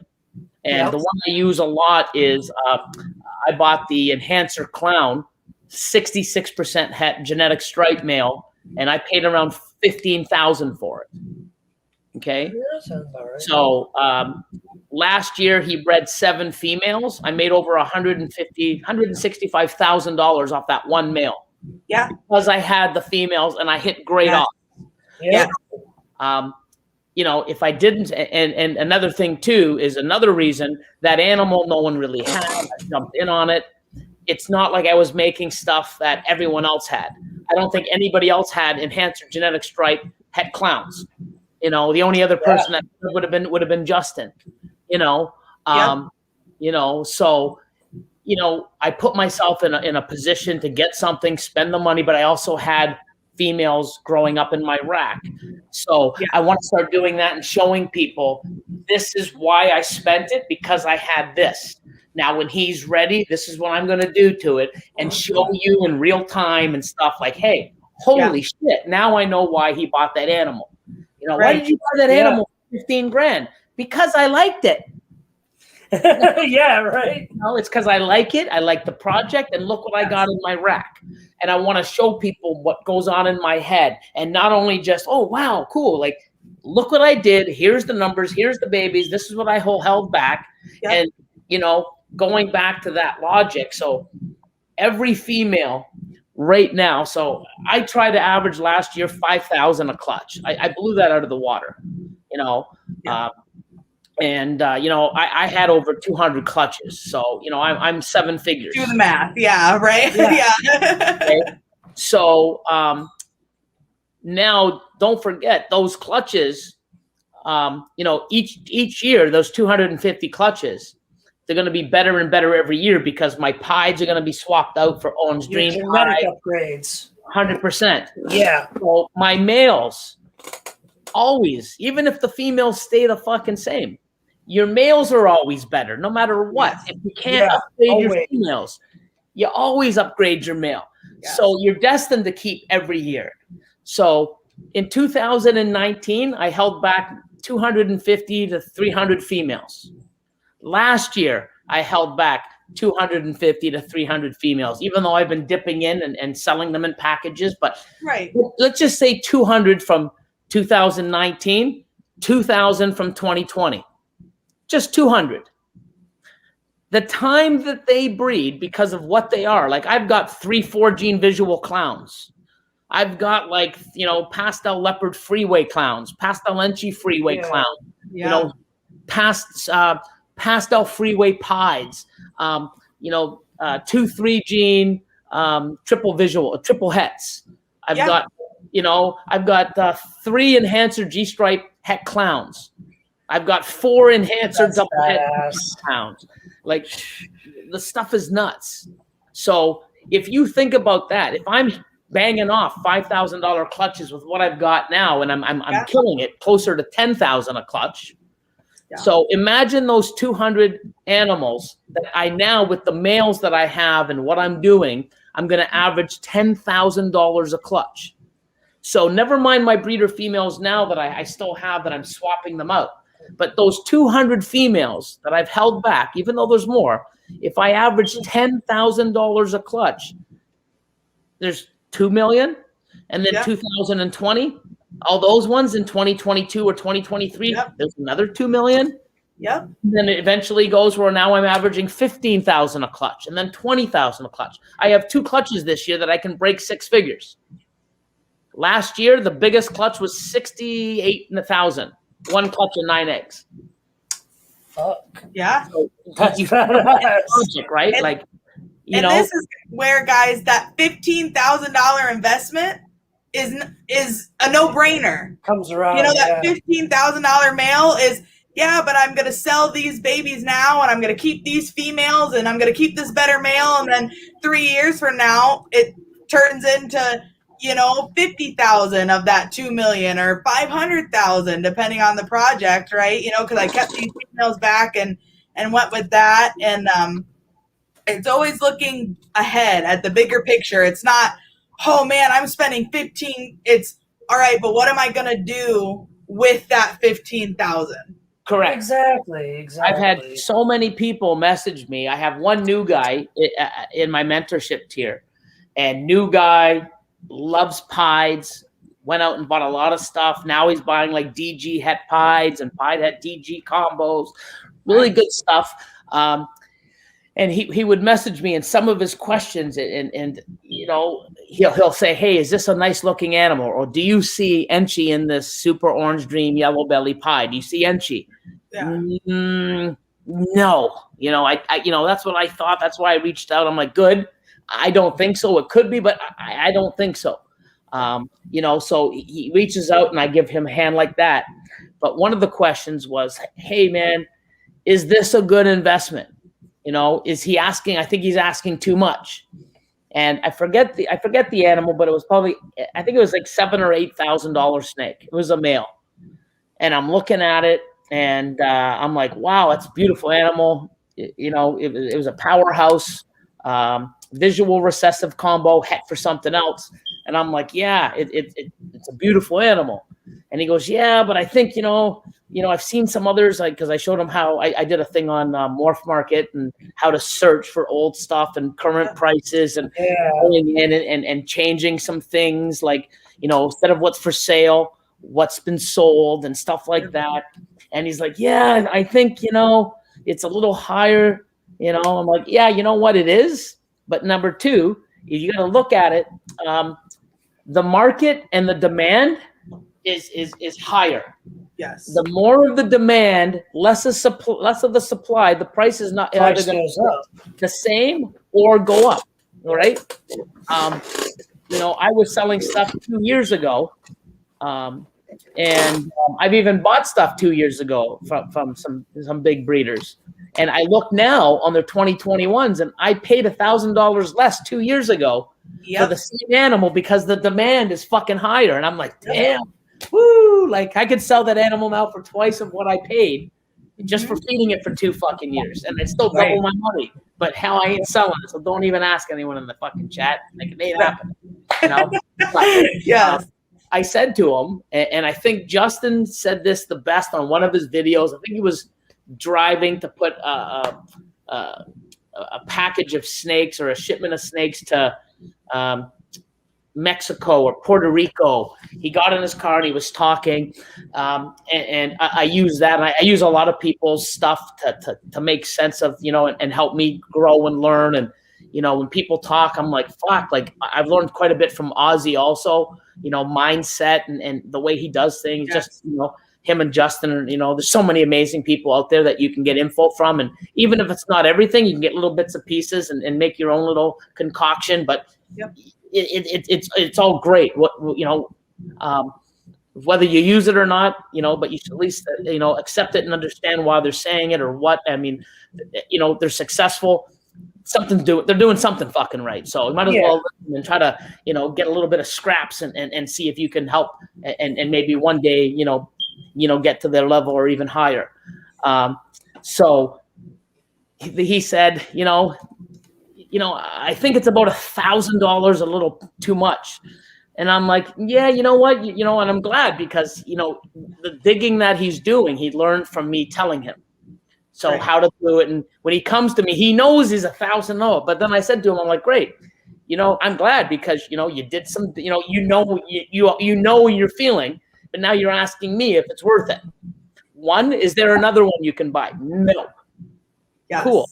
So right now, the reason why it's probably higher because it's the only fucking one. You look at the quality of the fucking animal, you know, it's worth it.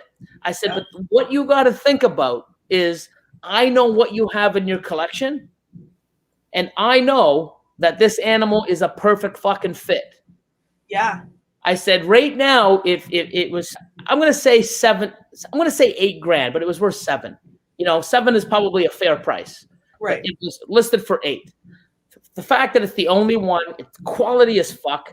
But I said, you know what? If you go give him a bank wire for $25,000 right now, you would still do fucking incredible year one. He goes, what are you talking about? I go, if you write a check, the guy wants $8,000, you say, hey, I'm giving you $25,000 right now, and you send it to him. You're still gonna fucking be so happy you spent that $25,000. He goes, what the fuck? What the fuck? Why would I do that? I go, because stop thinking about what the animal is worth in the market. Yes. It's $1,000 over market price. But with what you've got and what you're going to make, you're going to make $20,000, $15,000, $20,000 clutches with your females. Yeah. If you breed one female, you're doubling your money. If you breed 2 females, 3 females, that $8,000 that you're whining over $1,000 is going to make you $30,000. And I said, believe me, if you don't, and you're like, I think I'll wait to get one for $7,000, that $1,000 that you don't spend now is going to cost you $30,000, $40,000 plus the animal, plus, you're behind a year on the project.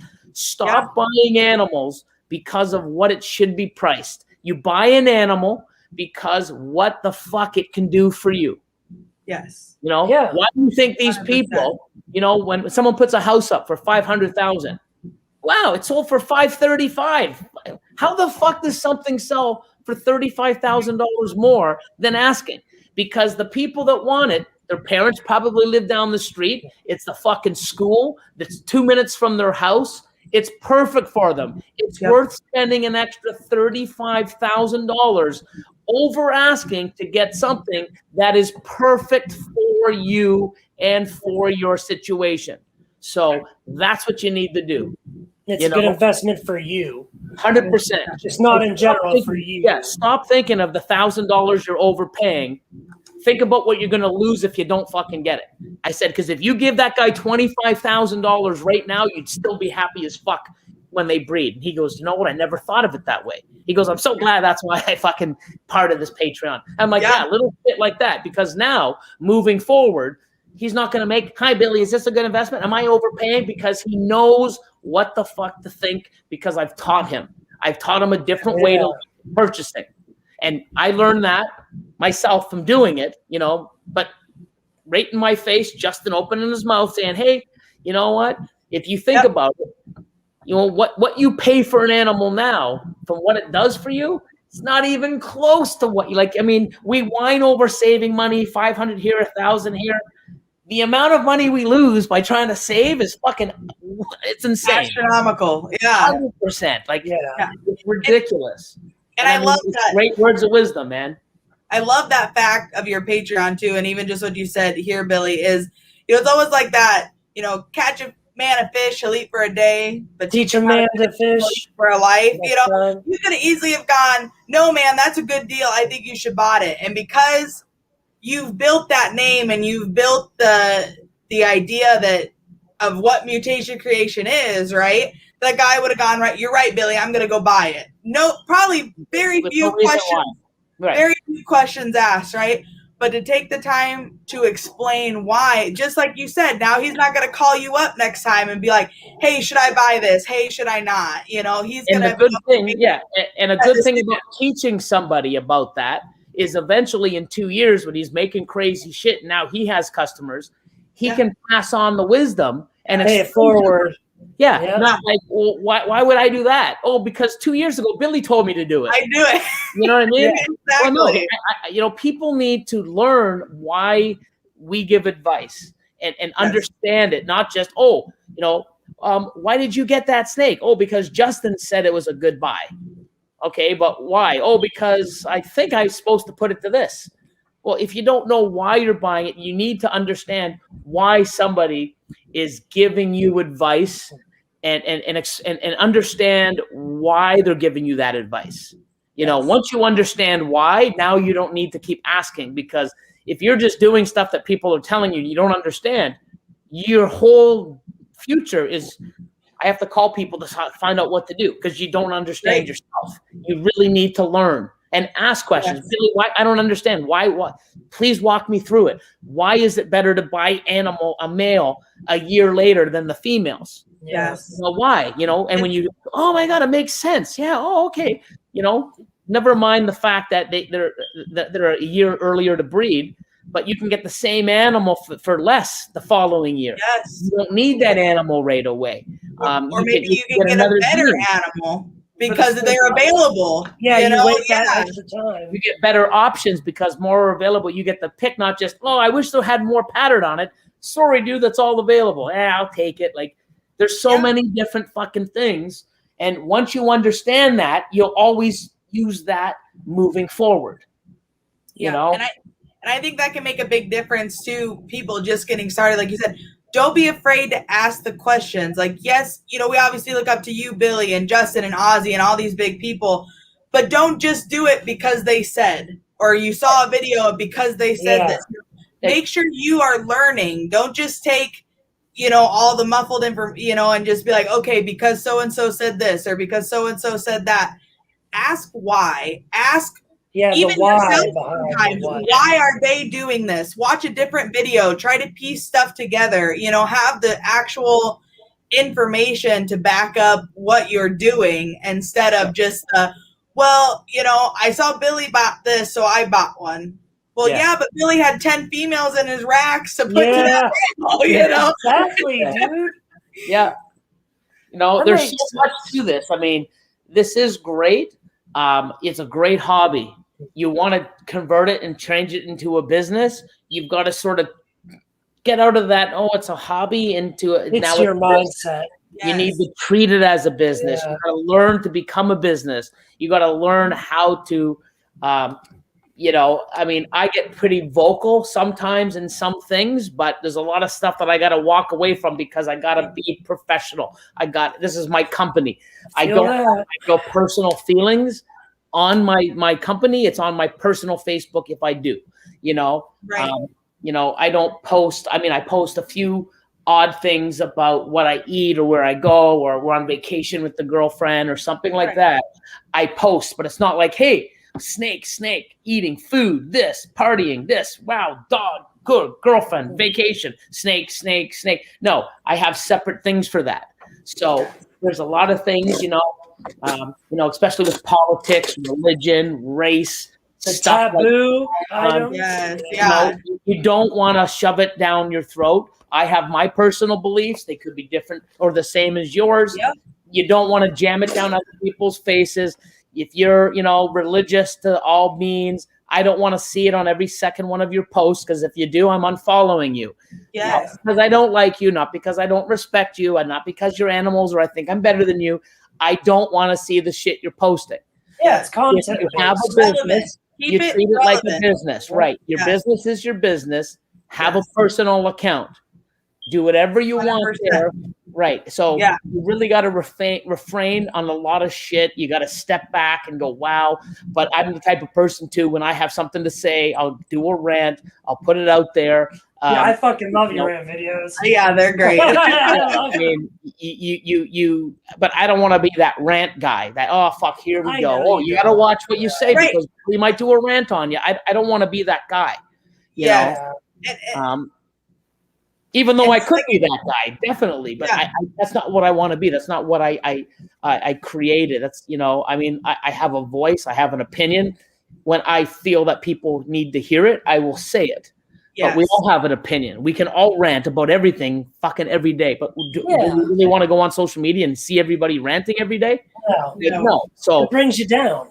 It does. And it brings us back to our negativity, you know what I mean? That negative mindset over, you know. Yeah, but it's hard because sometimes I just want to open my mouth and say shit and like jump on the bandwagon too. But it's like, you know, it's tough. We're human. It's like we're drawn to it. Like, but when you think about it, something so negative gets so much comments and so much traction that something positive gets pushed to the side. Right? No one gives a fuck. Like no one can take the time to say, "Hey, congratulations on your first clutch."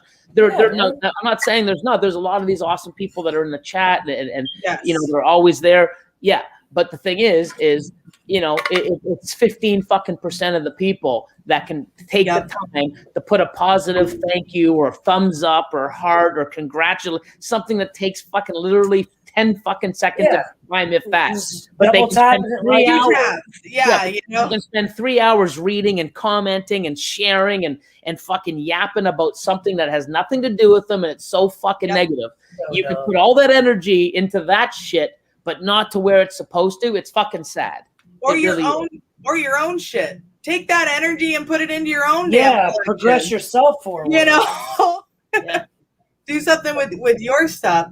All right, Billy, we got another question here. What is your method for brainstorming a business model? Whether it be a project or the business itself.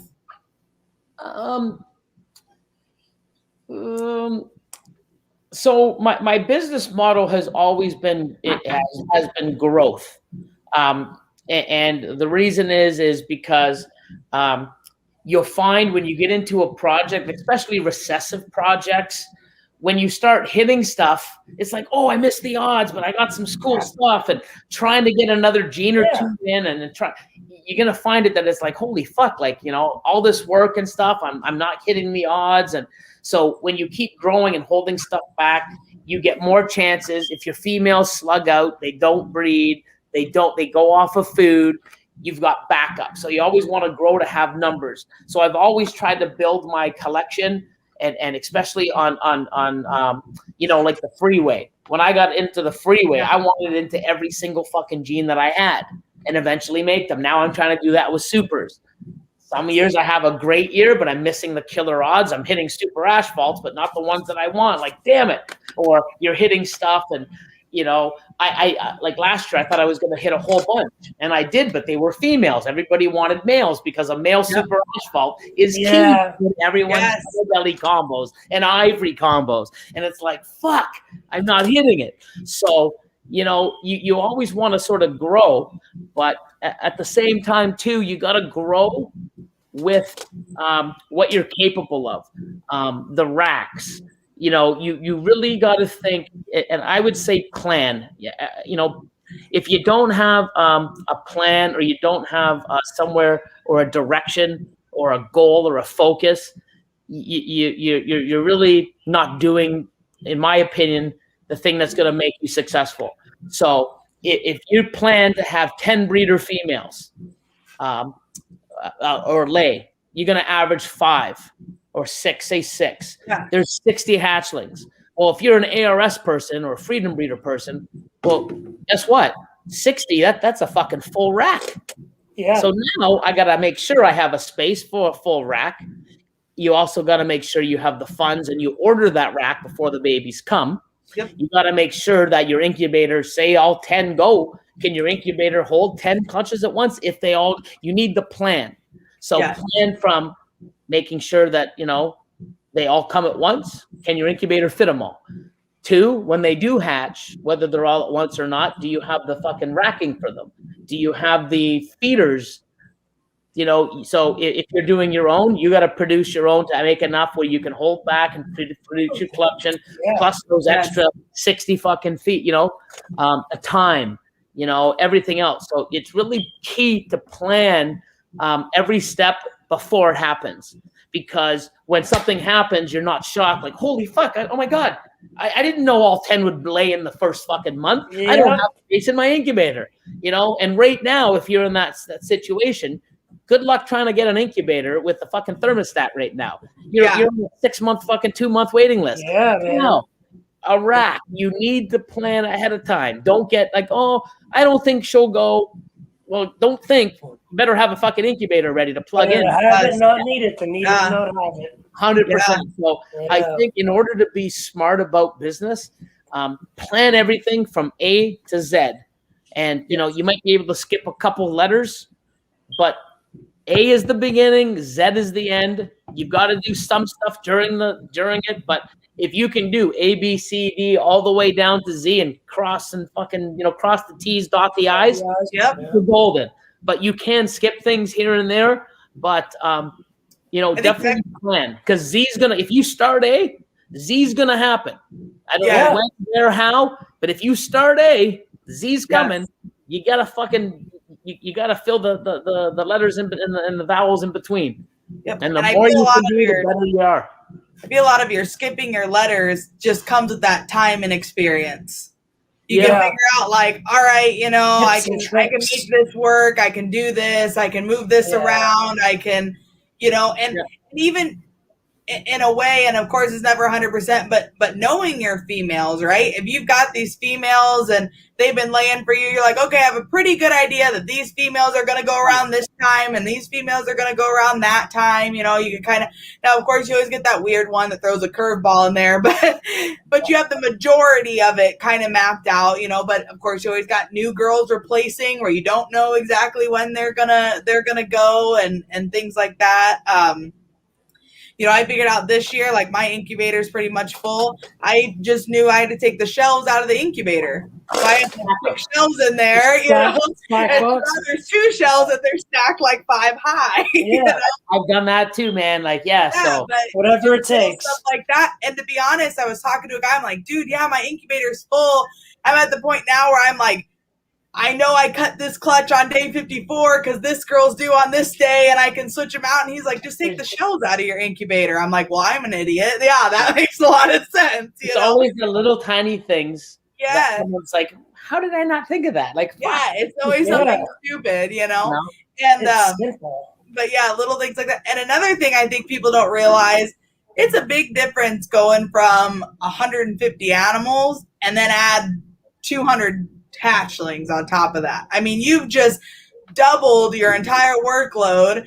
I don't know about you guys, but my hatchlings shit more. They mess their tub more. They ruin their water more. Like my females are pretty self-sufficient. You know, they poop about once a month. They don't really they don't pile a bunch of chip into their water bowls. My hatchlings are like toddlers. I mean, they just make a mess everywhere that they go. You know, so it's you know, I'll come down and be like, oh my gosh, I got 75 hatchlings. I got to change the water out before I go grocery shopping for the day, you know, and it's a big difference. And then with hatchling comes the messages and the pictures and the posting and it all kind of hits the it ones that don't want to eat, that they start off on their own, that you got to wonder, do I have to change the smaller type of rodent and then maybe assist Damn rodent, hide.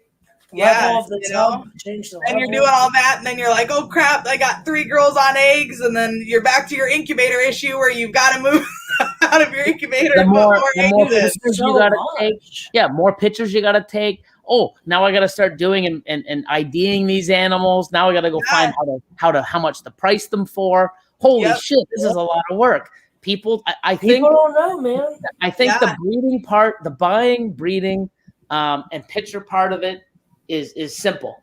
Social media. I'm not saying it's simple. It takes work, but it's not as hard as promoting yourself, taking pictures of the hatchlings, getting them to feed, getting them to size, shipping them, messaging people. That whole other end. It's a lot of work. So people see that. They don't even realize that. And then once you see it all together, it's like, holy shit, this is a lot.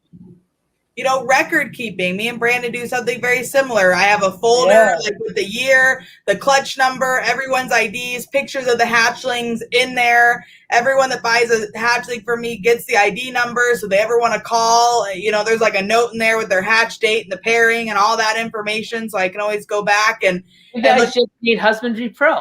I know. I'm looking into it. I'm considering all you do. I just downloaded it. When you send the animal. You just go and you can take the animal and you either, if they don't have Husbandry Pro, then it prints off a nice professional sheet with the pairings and everything else, the last meals, whatever you want to give them, and you just hit it. They open it up in an email and print it off. If they have Husbandry Pro, I just go in and I hit send animal. The animal sends to you. You open it up in a CVS file, and now all the records that I want to give you on that animal is now uploaded into yours, and mine's archived. Wow! So that's awesome. That's awesome. And Brandon, we've talked about this efficiency. We talk about there's never enough time in the day, right? Time is money. Efficiency makes a huge difference, right? So what is Husbandry Pro? I think it's $40 a month for the professional version. I've got it pulled up over here. Yeah, so for the high end one, for the which is like 250 animals or more, I think, right? It's 500 and up. And 500 and up. That's the breeder right. one. The breeder one is the most popular one, but which is $18 a month, up to 500 animals, right? That's pretty, So and then don't forget, you can always once you go there and you surpass that, then all of a sudden you just upgrade to the next tier. To the next tier. So how much time am I gonna save for $18 a month to not have to go through and find all this information, just be able to send it to the person and they just have it, you know? And like you said, it's professional. Yeah, what's great about it is even you guys track how you know each one how your animal eats, and if it doesn't eat, or just which one don't eat. I do that pretty much everything, like who's on food, who's off food, and then I color code for are they breeding or are they not breeding. So what's cool with Husbandry Pro is you have every rack you have a QR label. And whatever you want to have the name. If you call it Peaches or Bunny or, you know, Diane or Vader, you can put that too. You can put the sex symbol, whatever you want on that QR code. But then you can also have a QR code for your rack. So you also have a virtual rack. So you can, if you have an ARS tub, you can actually see it and color coordinate the males and the females. It's sick. So what I do is we go through our facility and I have, 26 ARS Freedom Breeder racks. And don't forget, they're 14 levels high, you know, so it's basically probably about almost 35 racks. I can go through and record a feeding in all those racks in probably 30 minutes and have them recorded. So basically what happens is, say you feed that rack behind you, Brandon. Yeah. When it's time to feed, you go over and you scan the rack. Okay, not the tub, the rack. The rack. Bring the rack up and then you hit bulk feed. It selects all the animals that they ate. And in the system, when you enter the animal, is it an ASF eater? Is it a medium eater? So each tub is dedicated to an animal and it knows what it eats. So when you select the rack, select all, or bulk feed, it selects everything. If 3 didn't eat, you just click the 3 that didn't eat, hit submit, everything's fucking recorded. Not only that, if you punch in the price of the rodents that they cost, you can tell you how much that animal eats in a year, what it costs you to feed that entire rack. You also have it if you have frozen thawed. You can go in there and put when you order, it'll keep an inventory of the rodents that you have in your freezer. And then when you go down, you can say, hey, at 50, when I'm down to 100 rats, give me a reminder to reorder. Or we're gonna have it where it automatically puts an order into your fucking your thing. I mean, it's crazy what it does. That is awesome. That'll show you how much it actually costs you to hatch a ball python. It's awesome. Ridiculous what we're doing. Like we're gonna. I've used the Herper Pro, which when I got Herper Pro, it wasn't even funded anymore. Like it was $20. You bought the whole system. You know, you went through. That thing was more time. It took me more time just to update that, you know, than it did for me to just keep my own records. And then we tried Reptile Scan, and it was just really glitchy. It was really glitchy for me. Like if I scanned a tub, I had it in the computer that it ate this specific thing, but then when I scanned the tub, it wanted me to select every time what it ate. And I'm like, but I told it in the system what it ate, you know, and it just wasn't connecting right back and forth. Yeah, and full-time developers, at least for the next year or two. And if you have a problem, you send in a ticket. We're actually making constant changes daily, making it better, making it faster. What's great about it is you can have it on you can have it on 2 cell phones. You can have it on 2 computers. You don't have to pay, like Reptiscan, you had to pay per device. Yeah. You know, I can tell you right now what ate, what didn't eat. I just go here from my cell phone or from my computer. That's awesome. When you have the higher tiers, you can actually have other people log in with different accounts. So, you know, when I log in, myself, Austin, Lord of Lion, and Kat can be doing everything from different devices, and it automatically logs in within seconds. It's sick. Wow, that's a big game changer right there, to be able to have share drive. multiple people working on a same account or same platform. Because a lot of stuff, right? If you log in with multiple people on one account, it kicks one of the other people off. You know, you can't have multiple people. It will kick someone off if you're using the same because it's the user is connected by email. So okay, Kat has her own Husbandry Pro. So does Austin. So does Lord of Lion. They have their own email. So they can't use that email. They had to open up another email to log into mine.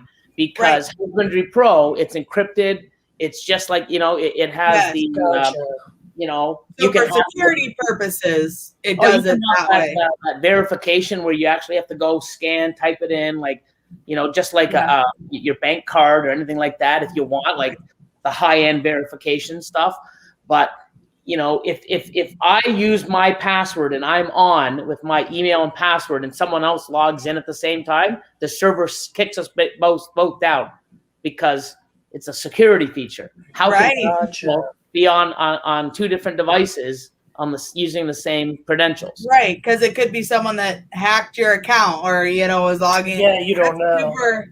That's super cool. So it's super secure too. You don't have to worry about like someone getting in and messing with your stuff or seeing all your. Well, what's cool is I can even tell the users. So I'm the master, right?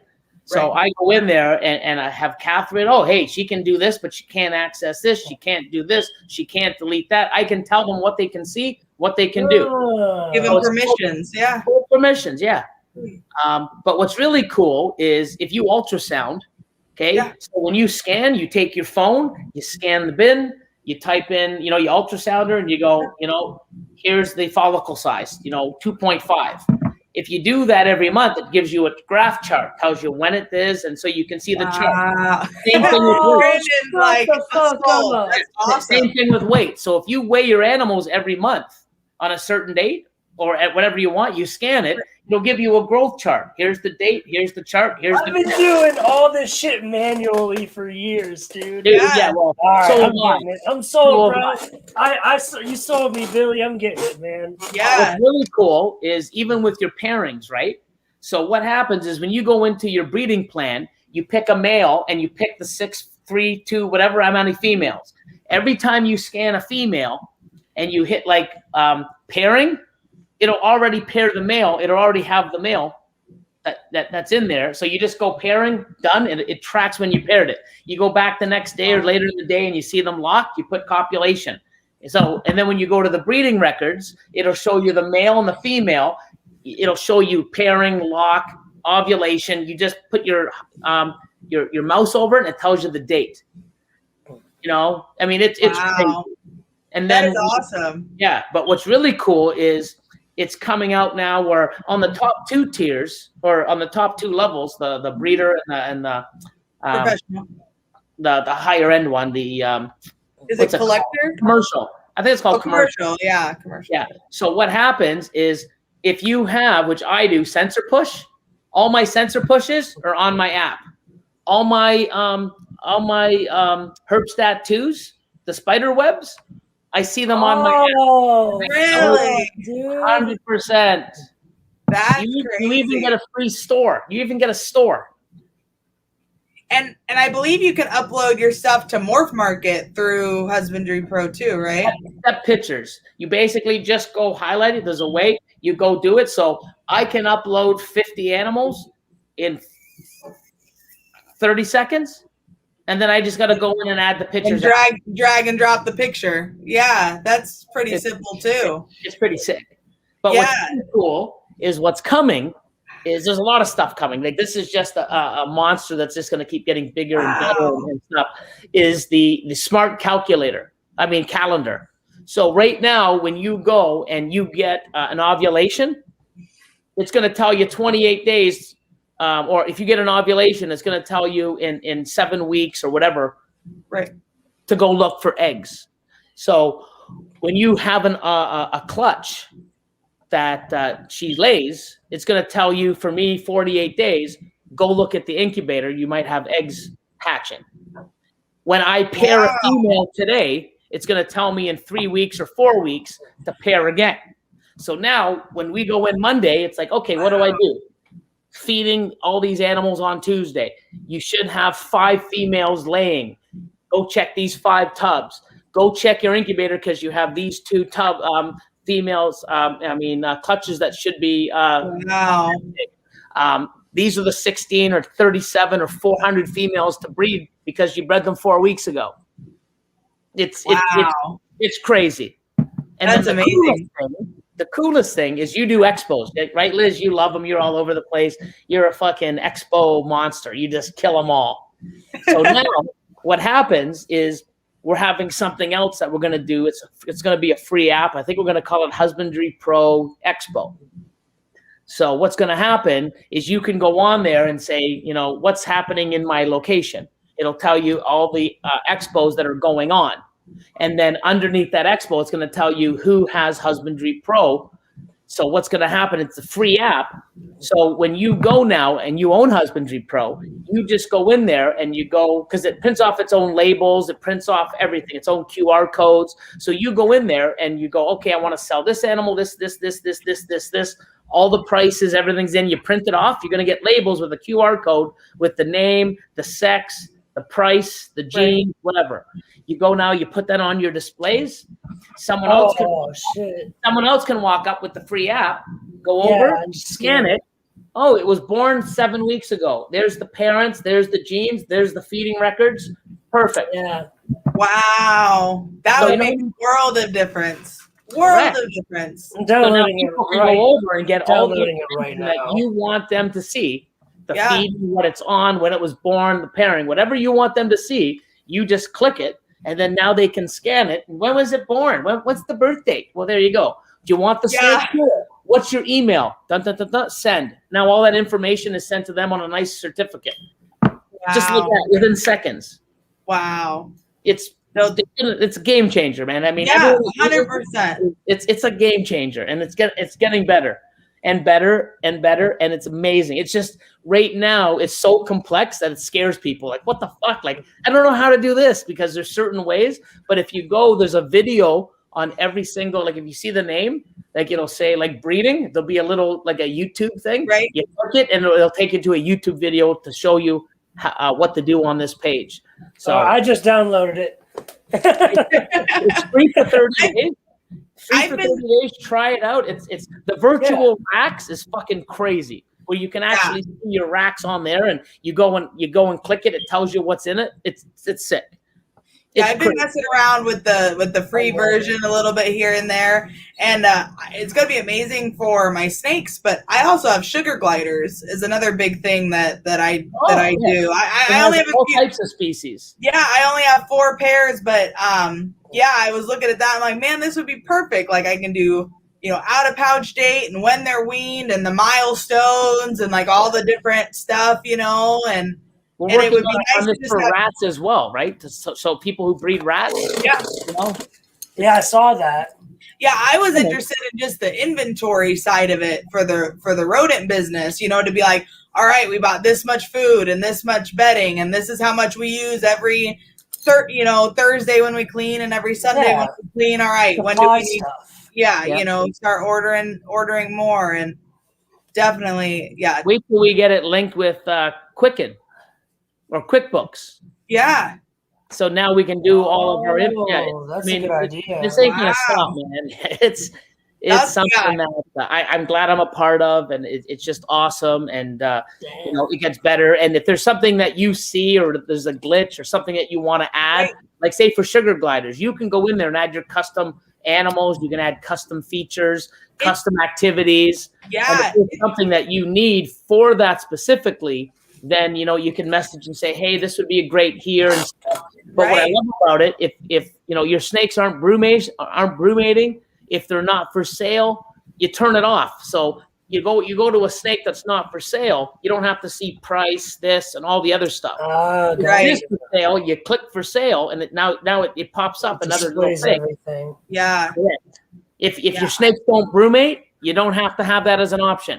You know, Yes. where you don't want to go there and feeding and have to go scroll through 40 different of different types of food. Yes. You put in what you need. Yeah, that was a big thing on Reptile Scan, was the whole like scrolling through things to get to the one that I needed. And I loved how customizable it was for the gliders in that way. You know, I could put pretty much anything I wanted and or needed on there. I'm really excited now that you said that it's hooked up to sensor push, because that's what I use out in my barn to make sure, because they need it to be like 72 to 74. They're really particular. The sugar gliders. Yeah, and they need like 60 to 70% humidity, or they get what they call fur cracking. So it's really important. Yeah, it's really important that they have that high humidity. So, you know, and they're from Australia, Madagascar, so they're very sensitive. You don't get a wide range. You know, if I'm at 50% humidity instead of 60 for a week, it's bad. Yeah, it's not a good thing. So yeah, I definitely so much stuff that, I mean, there's so many people's ideas that came on here. But you know what's cool too. We'll talk about this last one, and then enough of Husbandry Pro. But what's cool? This is great. You send me an animal. I'm doing a breeding loan with you, right? Yeah. You have Husbandry Pro. When you're there scanning it and feeding it every week, it records there. Now when you transfer it to me, so now when that snake's in my facility and you have Husbandry Pro, every time I scan it and feed it, it records on your system. But what's even cooler is, say, for example, you don't have Husbandry Pro. Every time I feed it, it sends you an email or a text message saying, hey, I fed your snake. If you do a breeding loan, right? You know how many people got a breeding loan and it's like, oh, your animal didn't, hey, how's my animal doing 3 months later? Oh, it hasn't eaten. Oh, I haven't paired it. And how come I didn't know? Sorry, I'm just too busy. Every time I scan it to feed, every time I scan it to pair, you get an email notification or a text message saying, so everything that I'm doing, it keeps you in the loop. That's super cool. And if you have Husbandry Pro, it records on your system. It's even better. Then you have all that data, Yeah, wow. Yeah, and I can keep in touch knowing what the hell you're doing with my animal. Right. It's a giant share drive. That's what it is. It's a giant share drive that everyone can use. Your whole crew, the whole MC crew, they all use it. That's smart. Damn. It's so sick. And it's funny because when you can go, Chris came over from the Reptile Ward, and he's like, I have a pastel stranger leopard clown male. He's still good to go. I don't have any females. Do you have any extra clown shit? So I just go up and I typed in clown. So I go to my list. I typed in clown. I have 463 animals that have clown or het clown or 66% het clown. So, and it's just like instantly. But you know what's even cool with the size of my collection? Like say you don't know where everything is, or you get 20 racks. You go in, it's like, oh, where is that super pastel Enchi calico? And the virtual rack could show you. You just go type it in and hit enter, and it tells you what tub, what rack it's in. You just go right to the bin, and there it is. You can't lose animals, man. It's sick. It's pretty cool. I'm ready. Yeah. Talking about time, right? You're not spending 10 minutes going, all right, well, maybe it's over here. Maybe it's in this one. Yeah, that's awesome. I just rearranged stuff. I just rearranged stuff. I think this is the first time since we started that I don't have everything memorized, like in order, which tub it's in, The only thing is entering your animals. That's the hardest part. Now, if you have Reptiscan, we actually got the team to create it so you can transfer all your animals with the click of a button and a couple little, pushes here and there, and it converts it into Husbandry Pro. But if you don't, you got to manually enter, and it's a pain in the ass. But it also tracks what you paid for the animal, if you produced it, where you got it, parents,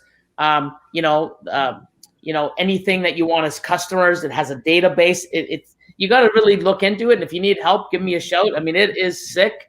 And, I can sell it all day long because I use it and I love it. And I think it's insane. And it just keeps getting better. And I mean, sky's the limit. and it's pretty damn cool. Yeah, I'm gonna work it hard. I'll do a I was gonna say I'm sold. 30-day trial, and we'll go from there. That's awesome. All right, Billy. Another question for you. What is the top 5 most moral and ethical business practices? Top 5? Top 5.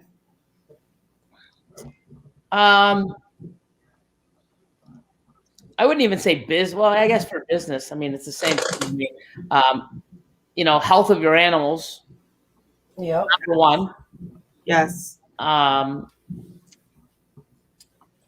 So morals are things that you need to do, or something like. So morals and ethics are things that you find that have to be. Yeah. They're socially acceptable based off of your societal norm or upbringing. So basically, not doing people dirty, in your opinion. Okay, so definitely the health of your animals. You got to make sure that they're healthy and they're there. Not misrepresenting animal, or adding a het, or adding a gene that you know is not there, or it is a het so that you can put an extra $50 or make that animal more attractive to put fucking dollars in your pocket. Yep. Stupid. Right. I was gonna say photo editing. Like, I make it my goal that my pictures are shittier than the animal. I want you to look at the picture and be like, oh my God, I need this animal, and then get it in a box and be like, oh man, it looks 10 times better than it did in the photo. It's always disappointing to get an animal. I see people all the time that post hatchling pictures selling a breeder, right? Like, they'll put, and then you get it and you're like, it's brown and ugly, Yeah, man. Yeah. Well, I think one huge thing is, when people come over to the facility and they're in my hatchling room and they're like, 2017 female, why is she in the hatchling rack? You open it up, she's 800 grams. And it's like, why is she here? Well, obviously she's not eating. Yeah. Yes. Why don't you sell her? Well, why am I going to sell an animal that's not fucking eating for me to someone else?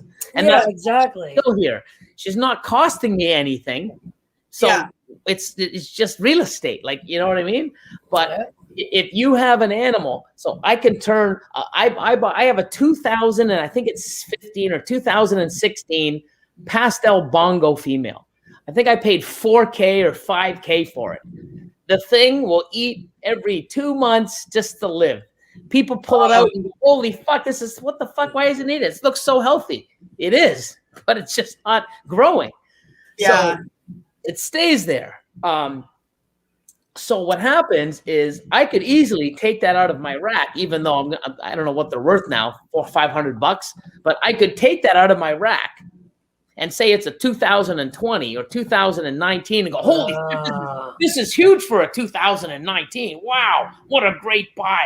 They spend the money. I take that $500 and put it in an animal that's actually going to eat and do well for me. And now they have an animal that they're so happy about that they're going to breed in 6 months when they don't realize it's a fucking 6-year-old female, and it won't eat for them, and they're not going to get nothing out of it, and they just wasted $500.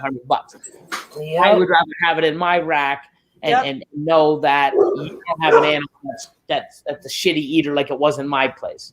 Yep. So people change years and IDs and add fucking genes, or like, it's possible het this. No, it's not. Like, fuck. It's pos het puzzle. I can throw $200 on it when it doesn't prove right? Pos het, Fuck. No one could say anything because it was pos het puzzle. Yeah. I mean, just be true to yourself too. Like, many people can tell you that they've come in and I've talked them out of spending. Like Jordan, he came in, he had $5,000 cash. He wanted to buy a dreamsicle. I started talking to him. I'm like, oh, cool, man. How big are your females? He goes, oh, this is my first animal. I'm like, what? I go, is it a pet? He goes, no, I want to start breeding. I'm like, you're not ready for this animal. What are you talking about? And I literally talked to him for half an hour, and I showed him what I could sell him for $4,800 to give him a good start into that project. And next year, in 5, 6, 7 months, you know, when I start hatching stuff, or later on, you could buy the dreamsicle or something better, educating them and stuff. You know, if I went and took that 5K and other people went and sold them shit, and the guy ends up spending 20, 30 grand on animals that he feels, once he realizes, oh, I got taken advantage of. Oh man, all these cool animals aren't doing shit. Oh, the only people that fucking benefited are the assholes that fucking took my money. And he realizes that he may not be around to where he is investing into the racks, investing into the cocoa, investing into animals, you know, in doing this. And you know, so, you know, treat people and educate people, not for dollars, but for success. So I could have taken Jordan's $5 grand and not even talk like that. and say, thank you. Thanks for the 5K. He's out the door. I don't give a fuck what he does, blah, blah, blah. But I guarantee you the amount of money he's in and what he's going to do and the amount of people he's going to bring in and sell and buy. And I've bought animals from him. He's bought animals from me, you know. Right there, Billy, too. It all helps. The returning customer base. It might not be every person that you help with that, but maybe he would have come and spent $5 grand with you down the line, been like, man, you know, it would have been nice if Billy would have told me, you know, I should start out with females, or I learned this, you know. But because you started him off right, the chances of that person coming back later and buying more animals off of you and you know, and supporting you and you supporting them and back and forth is greater. So now, yeah, you could have gotten $5 grand for that dreamsicle, but now that person has spent 20 grand with you. Or they spent money with someone else and then they took that money to buy from me. Yes.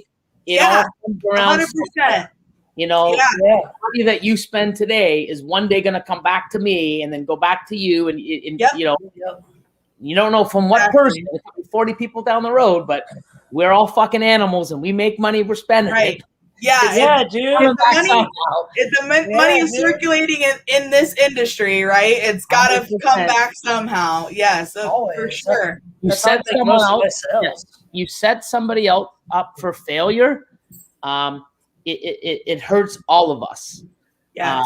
You can only pad your pocket for so long until people start knowing that you screwed them over or you gave them the wrong advice. And, you know, I put myself out on a limb with Patreon and even before that, giving people guidance, explaining to them what I think they should do. Or, you know, I don't tell them what to do. I make suggestions. You know, I see what they have, what they can do, what they want. I take a risk because not everything I say is going to work. And I, you know, I'm like the personal trainer. You know, when you're with me for that hour and I'm pushing you in this, great. But you go home and fucking do 5 fucking cheeseburgers and 6 pieces of cake and Doritos, and you don't work on your off days. When you come see me, you know, 3 days later, you know, and you do the same thing every time, and a year and a half later, you're wondering why you're bigger than you were when you started.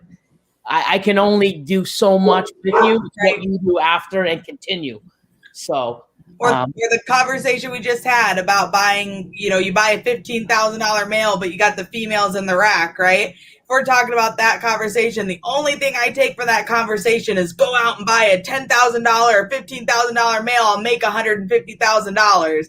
That's the only thing I take. So I got a rack full of pastels and normals, and I go out and buy a $10,000 male, and I come back a year later. I'm like, Billy, I didn't make $150,000. You're like, yeah, because you only took a fourth of that conversation. Yeah, dude.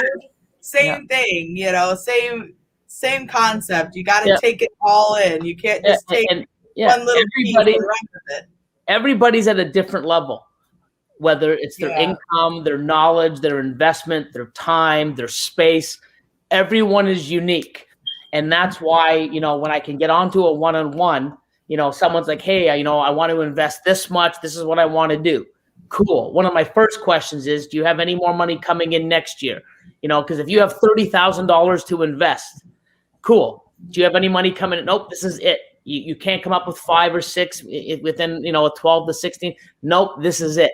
Cool. Well, out of that, you're going to take 8,000. You're going to put it in a bank, and you're going to not touch it because that's for your mail next year.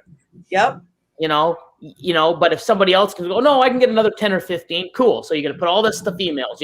It's two different talks. It's two different explanations. It's two different theories. It's, if you can actually get a big chunk in every single year to invest, then I'm not going to make you so heavy into one. I'm going to give you sort of strong, really strong in one, and I'm going to give you some stragglers in another that you want. And then, you know what I mean? Because now you sort of fill the needs and fill this and keep growing. Everything is unique. So when people give advice, like you said, people take bits and pieces, and some of it will work even if they have all of it, and some of it won't, because oh, I bought all these females, but I don't have a male. I don't have money for this power male. Fuck, you should have thought about that. Like, everyone is unique, and every plan and everything that I sort of give is meant for that one person, because you may have different goals than this guy and this person and this girl and this guy and this. Not everybody wants to do the same thing. Not everybody has the same space, time, likes, wants, needs. It's so unique.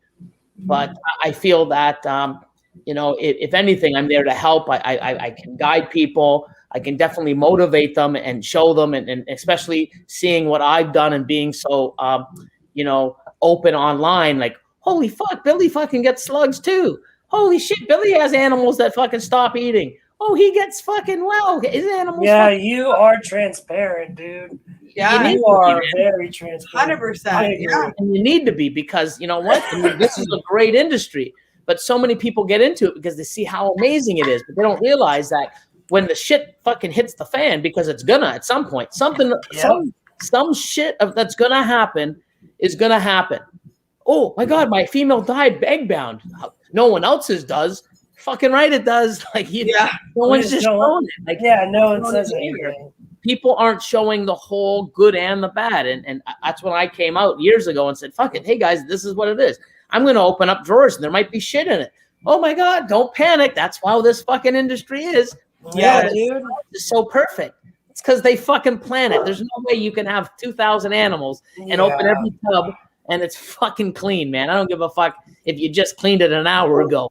There's dirty ones an hour later. Yeah, somewhere. Yeah. Absolutely. Fuck yeah. I have tons of females. I'll clean them. Like, I used to have cleaning day on the same day I had this. I'd clean all my girls, and then I'd be sitting here on these lives, and I would hear them just hearing it. And it's like less than an hour ago, I just cleaned that tub. They feel comfortable. It's almost like they sense. You know what I mean? Like, sensing, 100%. So much we're learning, right? All the time we're learning. We're getting better equipment. We're learning about different things, new products. I mean, it's just awesome the way, if the like the Wi-Fi herp stats were out 10 years ago, or the sensor push stuff like that was out 10 years ago. Do you know how many people would have saved animals and clutches? You see how great our industry is now, and it's getting better. But it does cost, but it's protecting this, because you asked somebody 10 years ago that, didn't realize that while they're sitting upstairs that their animals were fucking cooking, and they go down the next day not knowing. But if they had an alert, they would have ran down and saved it or fixed the probe or fuck. I mean, there's a lot of great people that aren't here now because of tragic loss and poor fucking animals. And, we got so much greatness at our fingertips and devices, and people constantly working to make things better. Take advantage of it, spend the money. It's worth it. Your animals. You don't want to be that guy. It's like, oh, maybe next week, and then fucking too late. Like, you sort of have a responsibility to yourself, to your animals, to your future, to your passion, to these fucking animals. Spend the money, do it right, Hell yeah, dude. Yeah. Or the guy, that's like, oh, I really want a snake. Well, I have the money for a snake and a tank and a heat pad, but I'll get the thermostat next month because the heat pad said it only gets up to 89, and then next thing you know, it's 120 degrees. And, it's like maybe you didn't cook your animal. Maybe you didn't cook your animal. Maybe it got away with just some minor burns, Oh, okay. Well, now you're taking it to the vet. You got it on antibiotic ointment. I'm like, all this money. They probably don't even do that because they're such fucking cheap assholes. True, yeah, man. But it's You know what? you know what they should, you know what I'm going to do? I'm going to have a Mutation Creation spatula. And I'm going to give it to Petco, and I'm going to sell it to all these stores. And they're like, what the fuck's this for? So when you sell these people animals with a fucking heat pad and not a thermostat, you're going to give this to you, and I'm going to give it to you for free. So when your snake is stuck to the bottom of the glass, they can fucking spatula it off and try to save it. Yeah. That's so Our Petcos and PetSmarts don't even sell thermostats. It's fucking ridiculous. Like, they don't have them in stores. They've got heat mats, and they have heat rocks, and they have all this crap, right? But they don't sell a thermostat in stores. It's like, well, the heat pads only get up to, 90 degrees or whatever the case is. And I'm like, plug one in. Plug it in, let it sit for 24 hours, and tell me how hot the heat pad gets. Go grab an egg and crack it and watch it. And watch it sizzle. Yeah. And you can use a spatula too. It's a snake spatula. When your snake's dead, you can still use that as a grill. Snake, good to go. There you go. Fuck, man. Oh, I've seen crazy stuff. People buy back warmers. Like the heat pad you're supposed to put on your backs. They put them underneath. They put them in there. Put them underneath the tank. And it's just like, people, come on. It's someone's kid. I can't believe that's someone's kid. Right. I can go on. You say I do a lot of expos, Billy. I had a kid walked up to my table. I'll do this one. Got tons of stories, but she walked up and she's like, Dad, why are snakes so bendy? Like, she's like 4, okay? This snake's. Dad's like, well, honey, snakes don't have any bones. I was like, I just looked right at him. And it's one of those things, right, where we go back to like customer service and you're representing your business. It's like, do you say anything? Like, you don't want to be that person that's like, but then at the same time, it's like, you don't want this kid growing up thinking like snakes don't have bones. Yeah. So I did. I was like, actually, they do have a skeletal system. It's just not this, we explained it, everything. He's like, oh, that's so cool. I didn't know. And then he's like, I should probably stop telling my kids at home that they can squeeze the boa.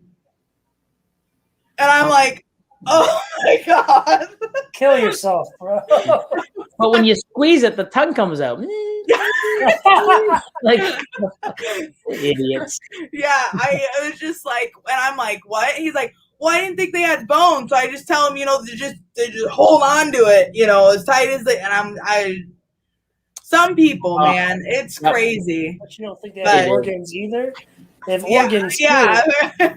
Like, apparently not. Apparently they're just muscle. That's it. There's no organs. There's no. It's just a tube of muscle. That's all it is.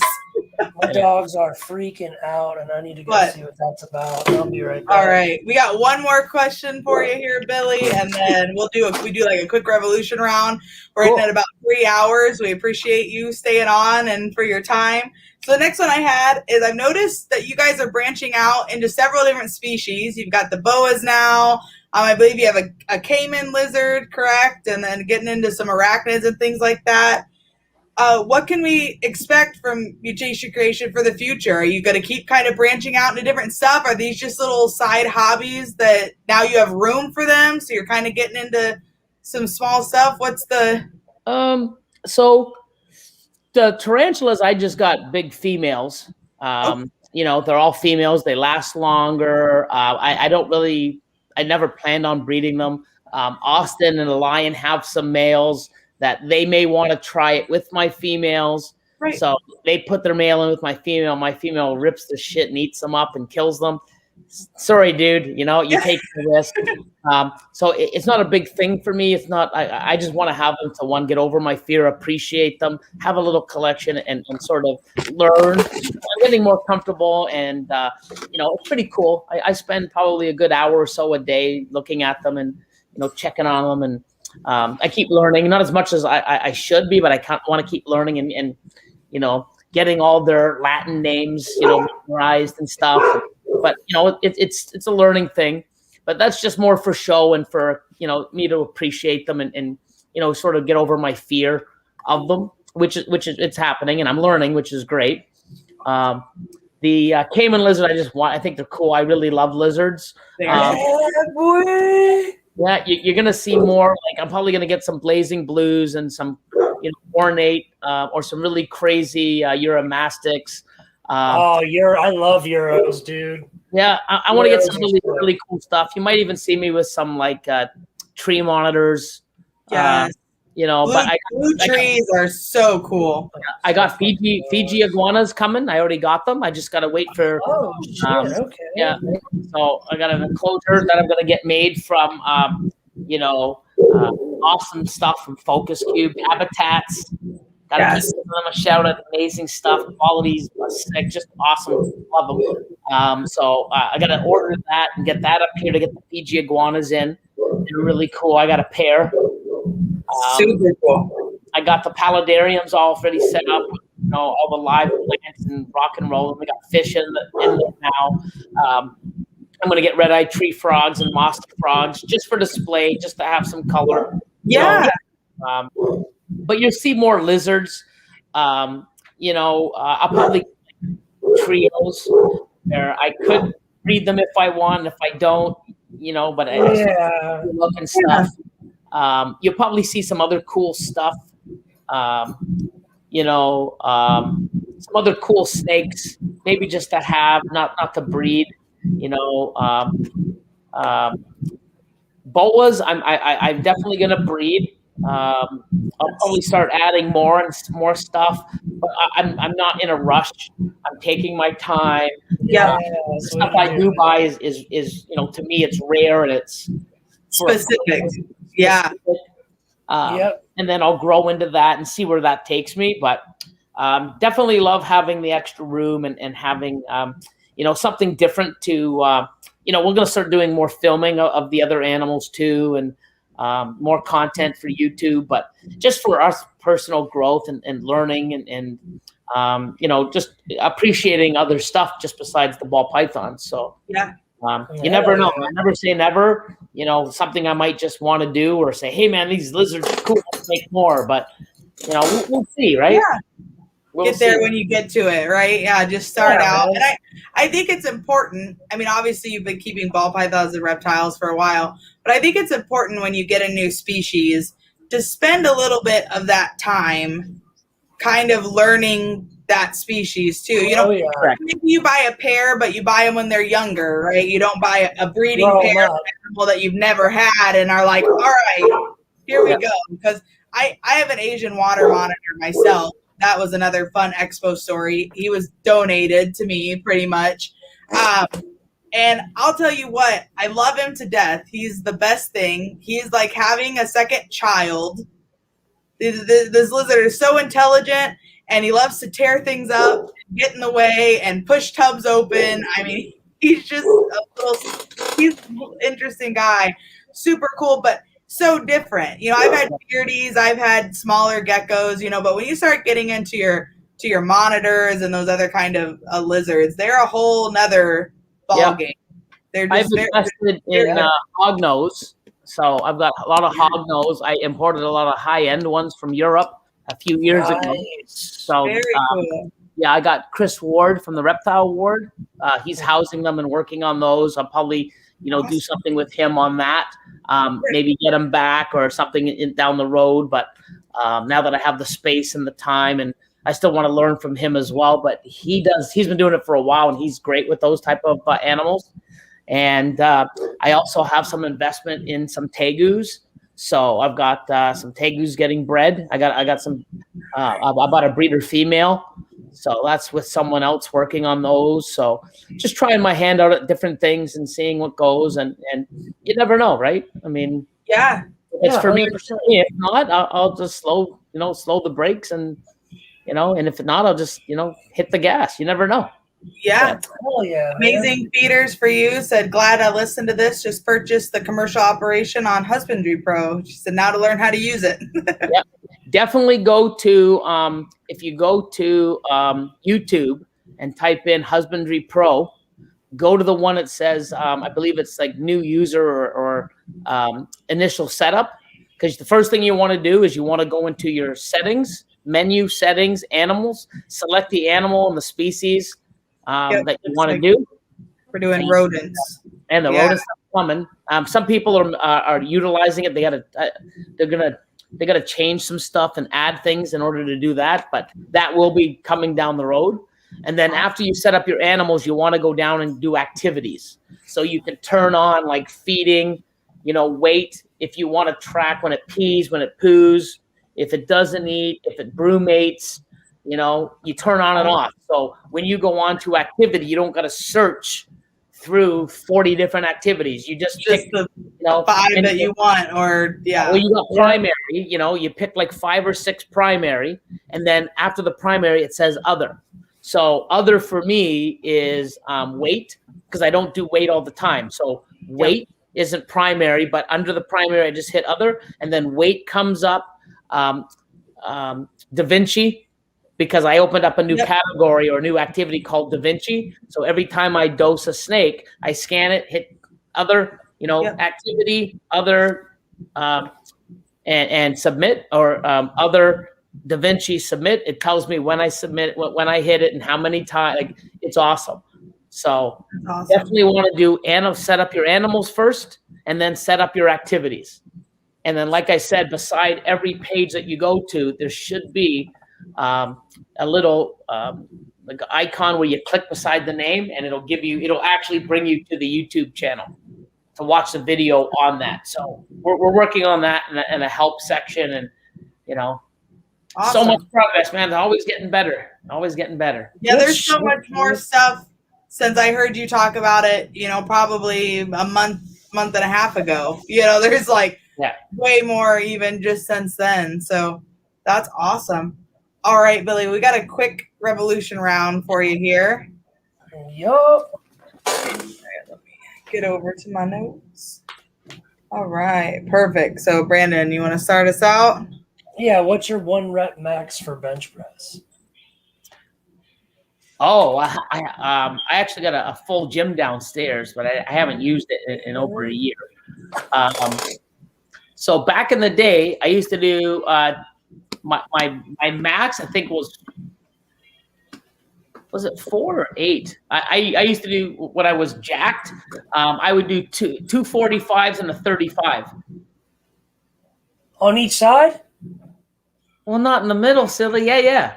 I used to be jacked in like 210, 220. Yeah, I saw pictures of you when you were younger. You were pretty yoked up. Yeah, I was pretty jacked. I was like, holy shit.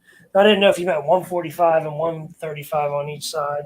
No, 245s and 35. So that'd be what? The bar's 45, 45, 45, 95. So 45, 90, 90, 180. That's 70. So 180, 70, 250. Was that 295? For the whole bar, that's 295. Yeah, that's pretty good. Yeah. That's really good. Yeah, fuck yeah. I fucks with that. I like Billy. See, I fucking knew I liked Billy. I fucking knew it, man. There we go. All right, Billy. If we're talking about ball python, right? Do you say caramel or caramel? I say caramel. Yes. Fuck, god damn it. Caramel. It's a caramel albino, dude. Caramel. It's caramel as fuck, man. I even say asphalt because it helps me remember. Because I'm always like, I say I know. Yeah, I'm like, I always know Billy works with freeway, so I'm like, it's asphalt. Like that's how I remember like freeway and highway, right? Gravel and asphalt. So caramel, dude. Caramel, yes. I feel You're like going to the caramel. Where's the caramel at? I want to go on a ride. Sounds like that's carnival. Yeah, that's way different. No way. Dude. I agree with Billy. It's caramel. No way. Yeah, you guys are crazy. Oh, that's just like the so then what, the altmel? It's caramel. Ultramel. Thank you. Ultramel, caramel. Yeah. Oh, no, it's ultramel. I'm scared. I can't even pull that shit off. That's garbage. You're right. Do you have any altmel? Caramel. The caramel and the altmel. An altmel, yes. Thank you. You're going to the carnival having I feel like No, What? I feel like it's just two. Having oatmeal at the carnival? What? It's different syllables of words. It's like caramel, caramel. It's just different, man. No, It's not caramel. I'm telling you, it's caramel. Yes, We've had no. more people say caramel for this question than caramel. I don't know what to go back and look because I had like 3 in a row, and I think we've only done like 8 of these. So, Yeah, yeah. but anyway, all right. Next question, Brandon. If you could be one reptile, what would it be? Not caramel. Caramel's cake, right? Ah, shit. So if I could be one animal or reptile? Reptile.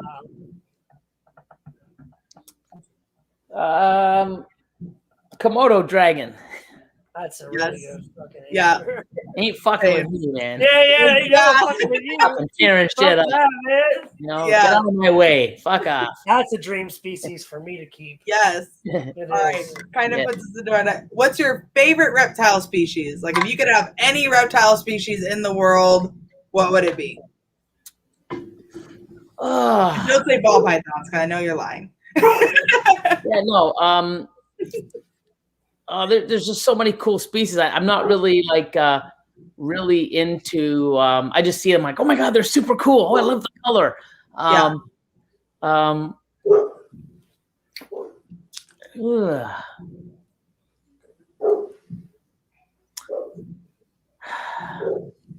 I'm just trying to think.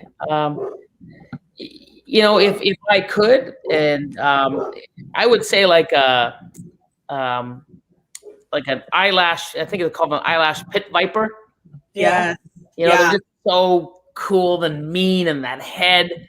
Yeah. The blue vipers are beautiful too, but I mean, when Yes. you see that green and I think it's yellow or Yep. it's so like holy shit. That thing I looks think they have- scary.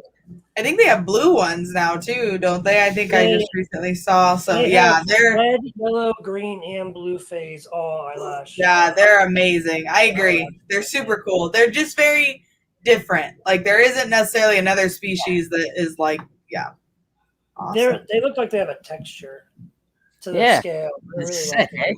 I like it a lot. You know what else would be sick, eh? A game between fucking Canada Olympic hockey team and U.S. hockey team. Who would win? Well, because you got Austin Matthews as you know, on your team, probably, you know, but Canada's been really pretty good. But I don't know. You know, of course, I'd root for Canada, but I mean, I don't know, man. I mean, we got some, you know, some sick players. Canada does have some badass players. Yeah. That would be a good game to see. I would root for the U.S., obviously. Oh, of course. Last question, Liz. All right, Billy, how are you revolutionary? Hey. I don't even know if I am. Of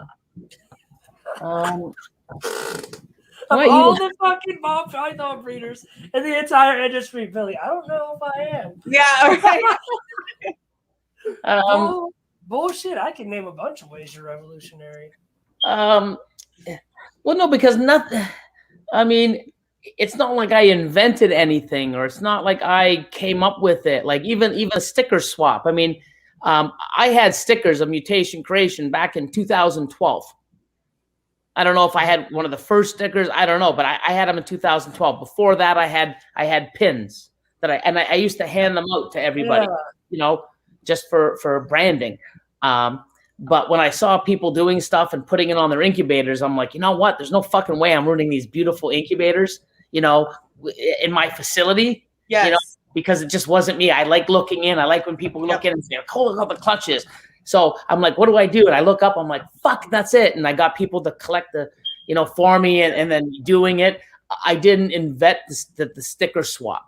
I think I'm you know, someone that basically brought it to full throttle or got people to say, holy fuck, like, what are you doing, Billy? Here you go. And promoting it and the shout outs and, you know, even paving the way with Patreon. I wasn't the first one. I mean, Matt from Olympus, I just did it a different way. I took it a different angle.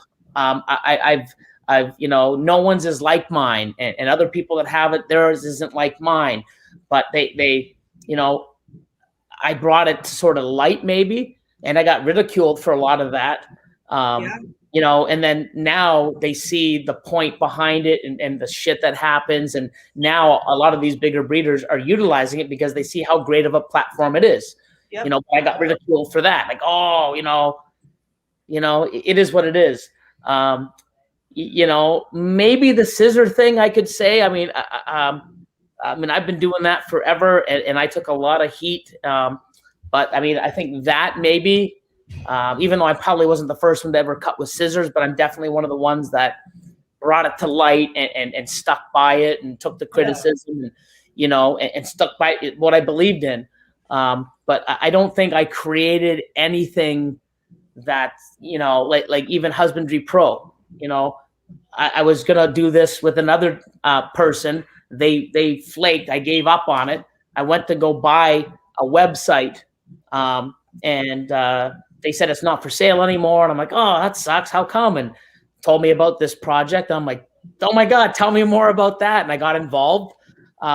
This wasn't even my idea. I'm behind it. I support it. I'll blow it up. I'll use it.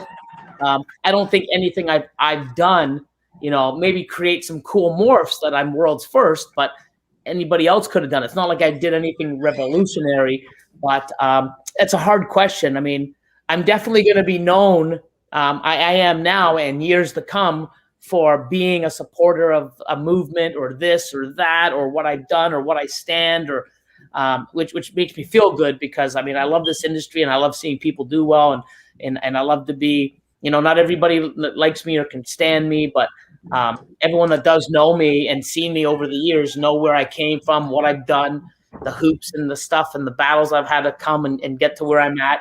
I'm telling you how it is. It's not hard. I mean, it's not easy. It's hard. It's difficult. You're going to have bad days.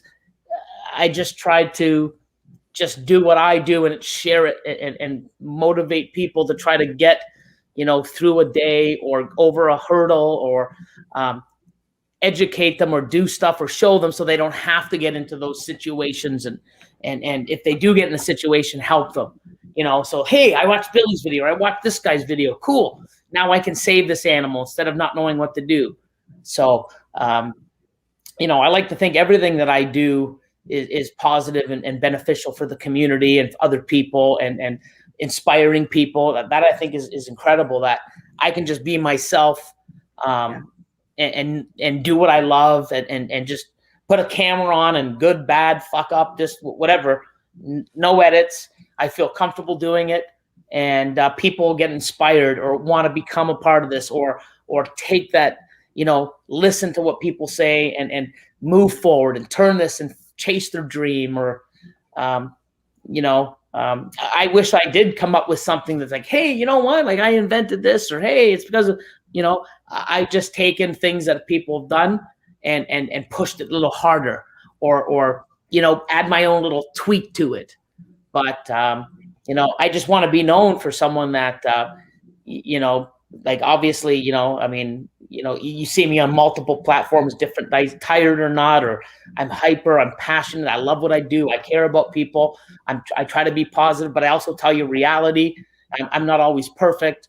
You know, we're all human beings, we all make mistakes, but I just want to be known for, you know, being that guy that's always been, you know, he says something, he goes after it. If he fails, he'll let you know.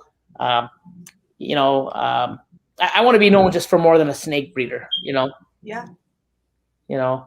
I think one of the biggest things that draws a lot of people to you, and I know really drew me to your channel and your content when I first got in, is your passion, is how excited you are to talk about these. I mean, it's almost impossible not to watch. I mean, not in a funny way, but it's just like, this guy is so excited. You know, you just, it is exciting. It makes you feel good, like seeing someone being so excited and so happy and so interested in something that you are also, right, just as interested in. But just watching your passion, and like you said, the transparency, and the no edit videos, like it's who you are. You're not making it a picture perfect movie, right? It's who you are as a person. It's your passion, it's your excitement, it's the transparency.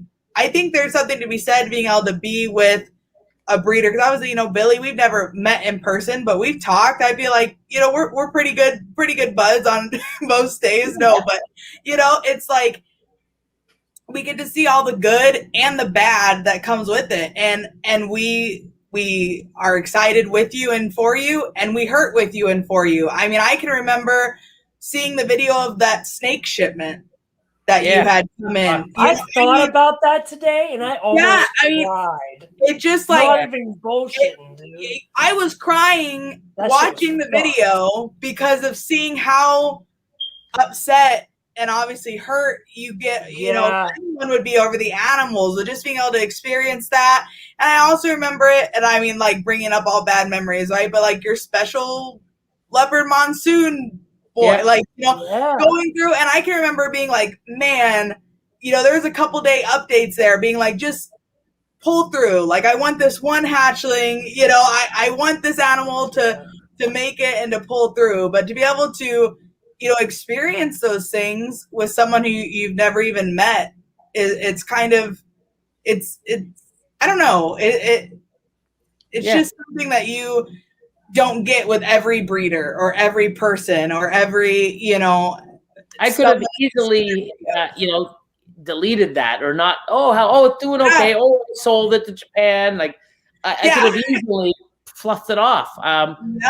I don't want to do that because I want people to see that, like, people think when you get to my status or my level or a big breeder like Justin and Ozzy, like, we're exempt from failure. We're exempt from fucking things going wrong. Like, no, it's like, no, it's not. I mean, and I want to share. I want to share what I do and how I do it. And I always say, this works for me. You can do things different ways.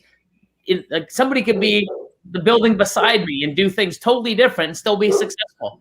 Depends where you live, and there's so many factors, and that's why you really got to pay attention to what people are saying and what to take from it. And don't take our advice. Take your snakes. Try it. Implement it. See how it works. Modify, adjust so that what you're doing works for you and your animals. There's not one way to do anything, and I truly believe that. And we have different opinions. I do things differently. You could cut with, razors. You could cut with, not cut. I cut with scissors. I don't care what you guys do. We can sit here and have a chat, talk, enjoy, love what we do, even though we do things totally different and may not want to ever do, the other. But I'm still cool. Like, I'm not going to shit on you for you don't cut with a scissor. You're an idiot. Oh my God, you're gonna hurt those animals. You're an idiot. Yeah. Well, why do I get it? Like, I don't get it. Yeah. Or the opposite, like, you don't cut your eggs. Well, you've lost so many babies. You're letting your babies drown in the egg. Whatever works for you. I mean. Yeah. And I will say, you're probably one of the first, big name breeders or big accounts that I saw promoting the little guys for no reason. It wasn't because we bought a snake from you. It wasn't because we were doing it wasn't like, oh, look, I bought this animal from Billy. I'm going to share it on my story. I'm going to tag him. Oh, okay, I'll share that. It was, this is my first clutch. This is my first pairing. This is, and you being like, look, everyone, this is, so-and-so's first clutch, or this is their first snake, or this is their first facility. That's what this industry needs. And if more people can duplicate 100%. It and copy it and, follow my lead and many others, it's a better industry. It's a positive one. New people getting in, can just get an instant like, wow, these snakes are cool, but these fucking people are even cooler. Fuck, there's so much amazing things that can come with a community and positivity, and there's no sweat off my back by opening up my lips and giving a shout out to someone that is, was where I was 15, 20 years ago. Right. Giving a shout out, promoting them, giving them a push, and hopefully they roll with it. And I hope they change their day. And I hope, I make their day, their week, whatever, give them that motivation. And I get so many messages, and it's amazing. And I will always do that. It's always been a part of me, and I will always do that. Yeah. And I would say that's a huge thing that I remember seeing from your account when I first, when we first started following. It's just like, this is so cool. Like, here's this, this guy at the top that pretty much, I remember the first time I messaged like you or Ozzy or Justin, and I'm like, holy shit, they messaged back, like, all right, right. Gotta act cool, not too excited now, but it's like you rewrite the message 6 times before you send it, it's just. I get people that call the store and they're like, this isn't Billy? I'm like, yeah, it's Billy. No, Billy. You answer your own phone? Yeah, it's you. Oh my God, you're like, Austin, you're not playing a trick on me? I'm like, no, it's Billy.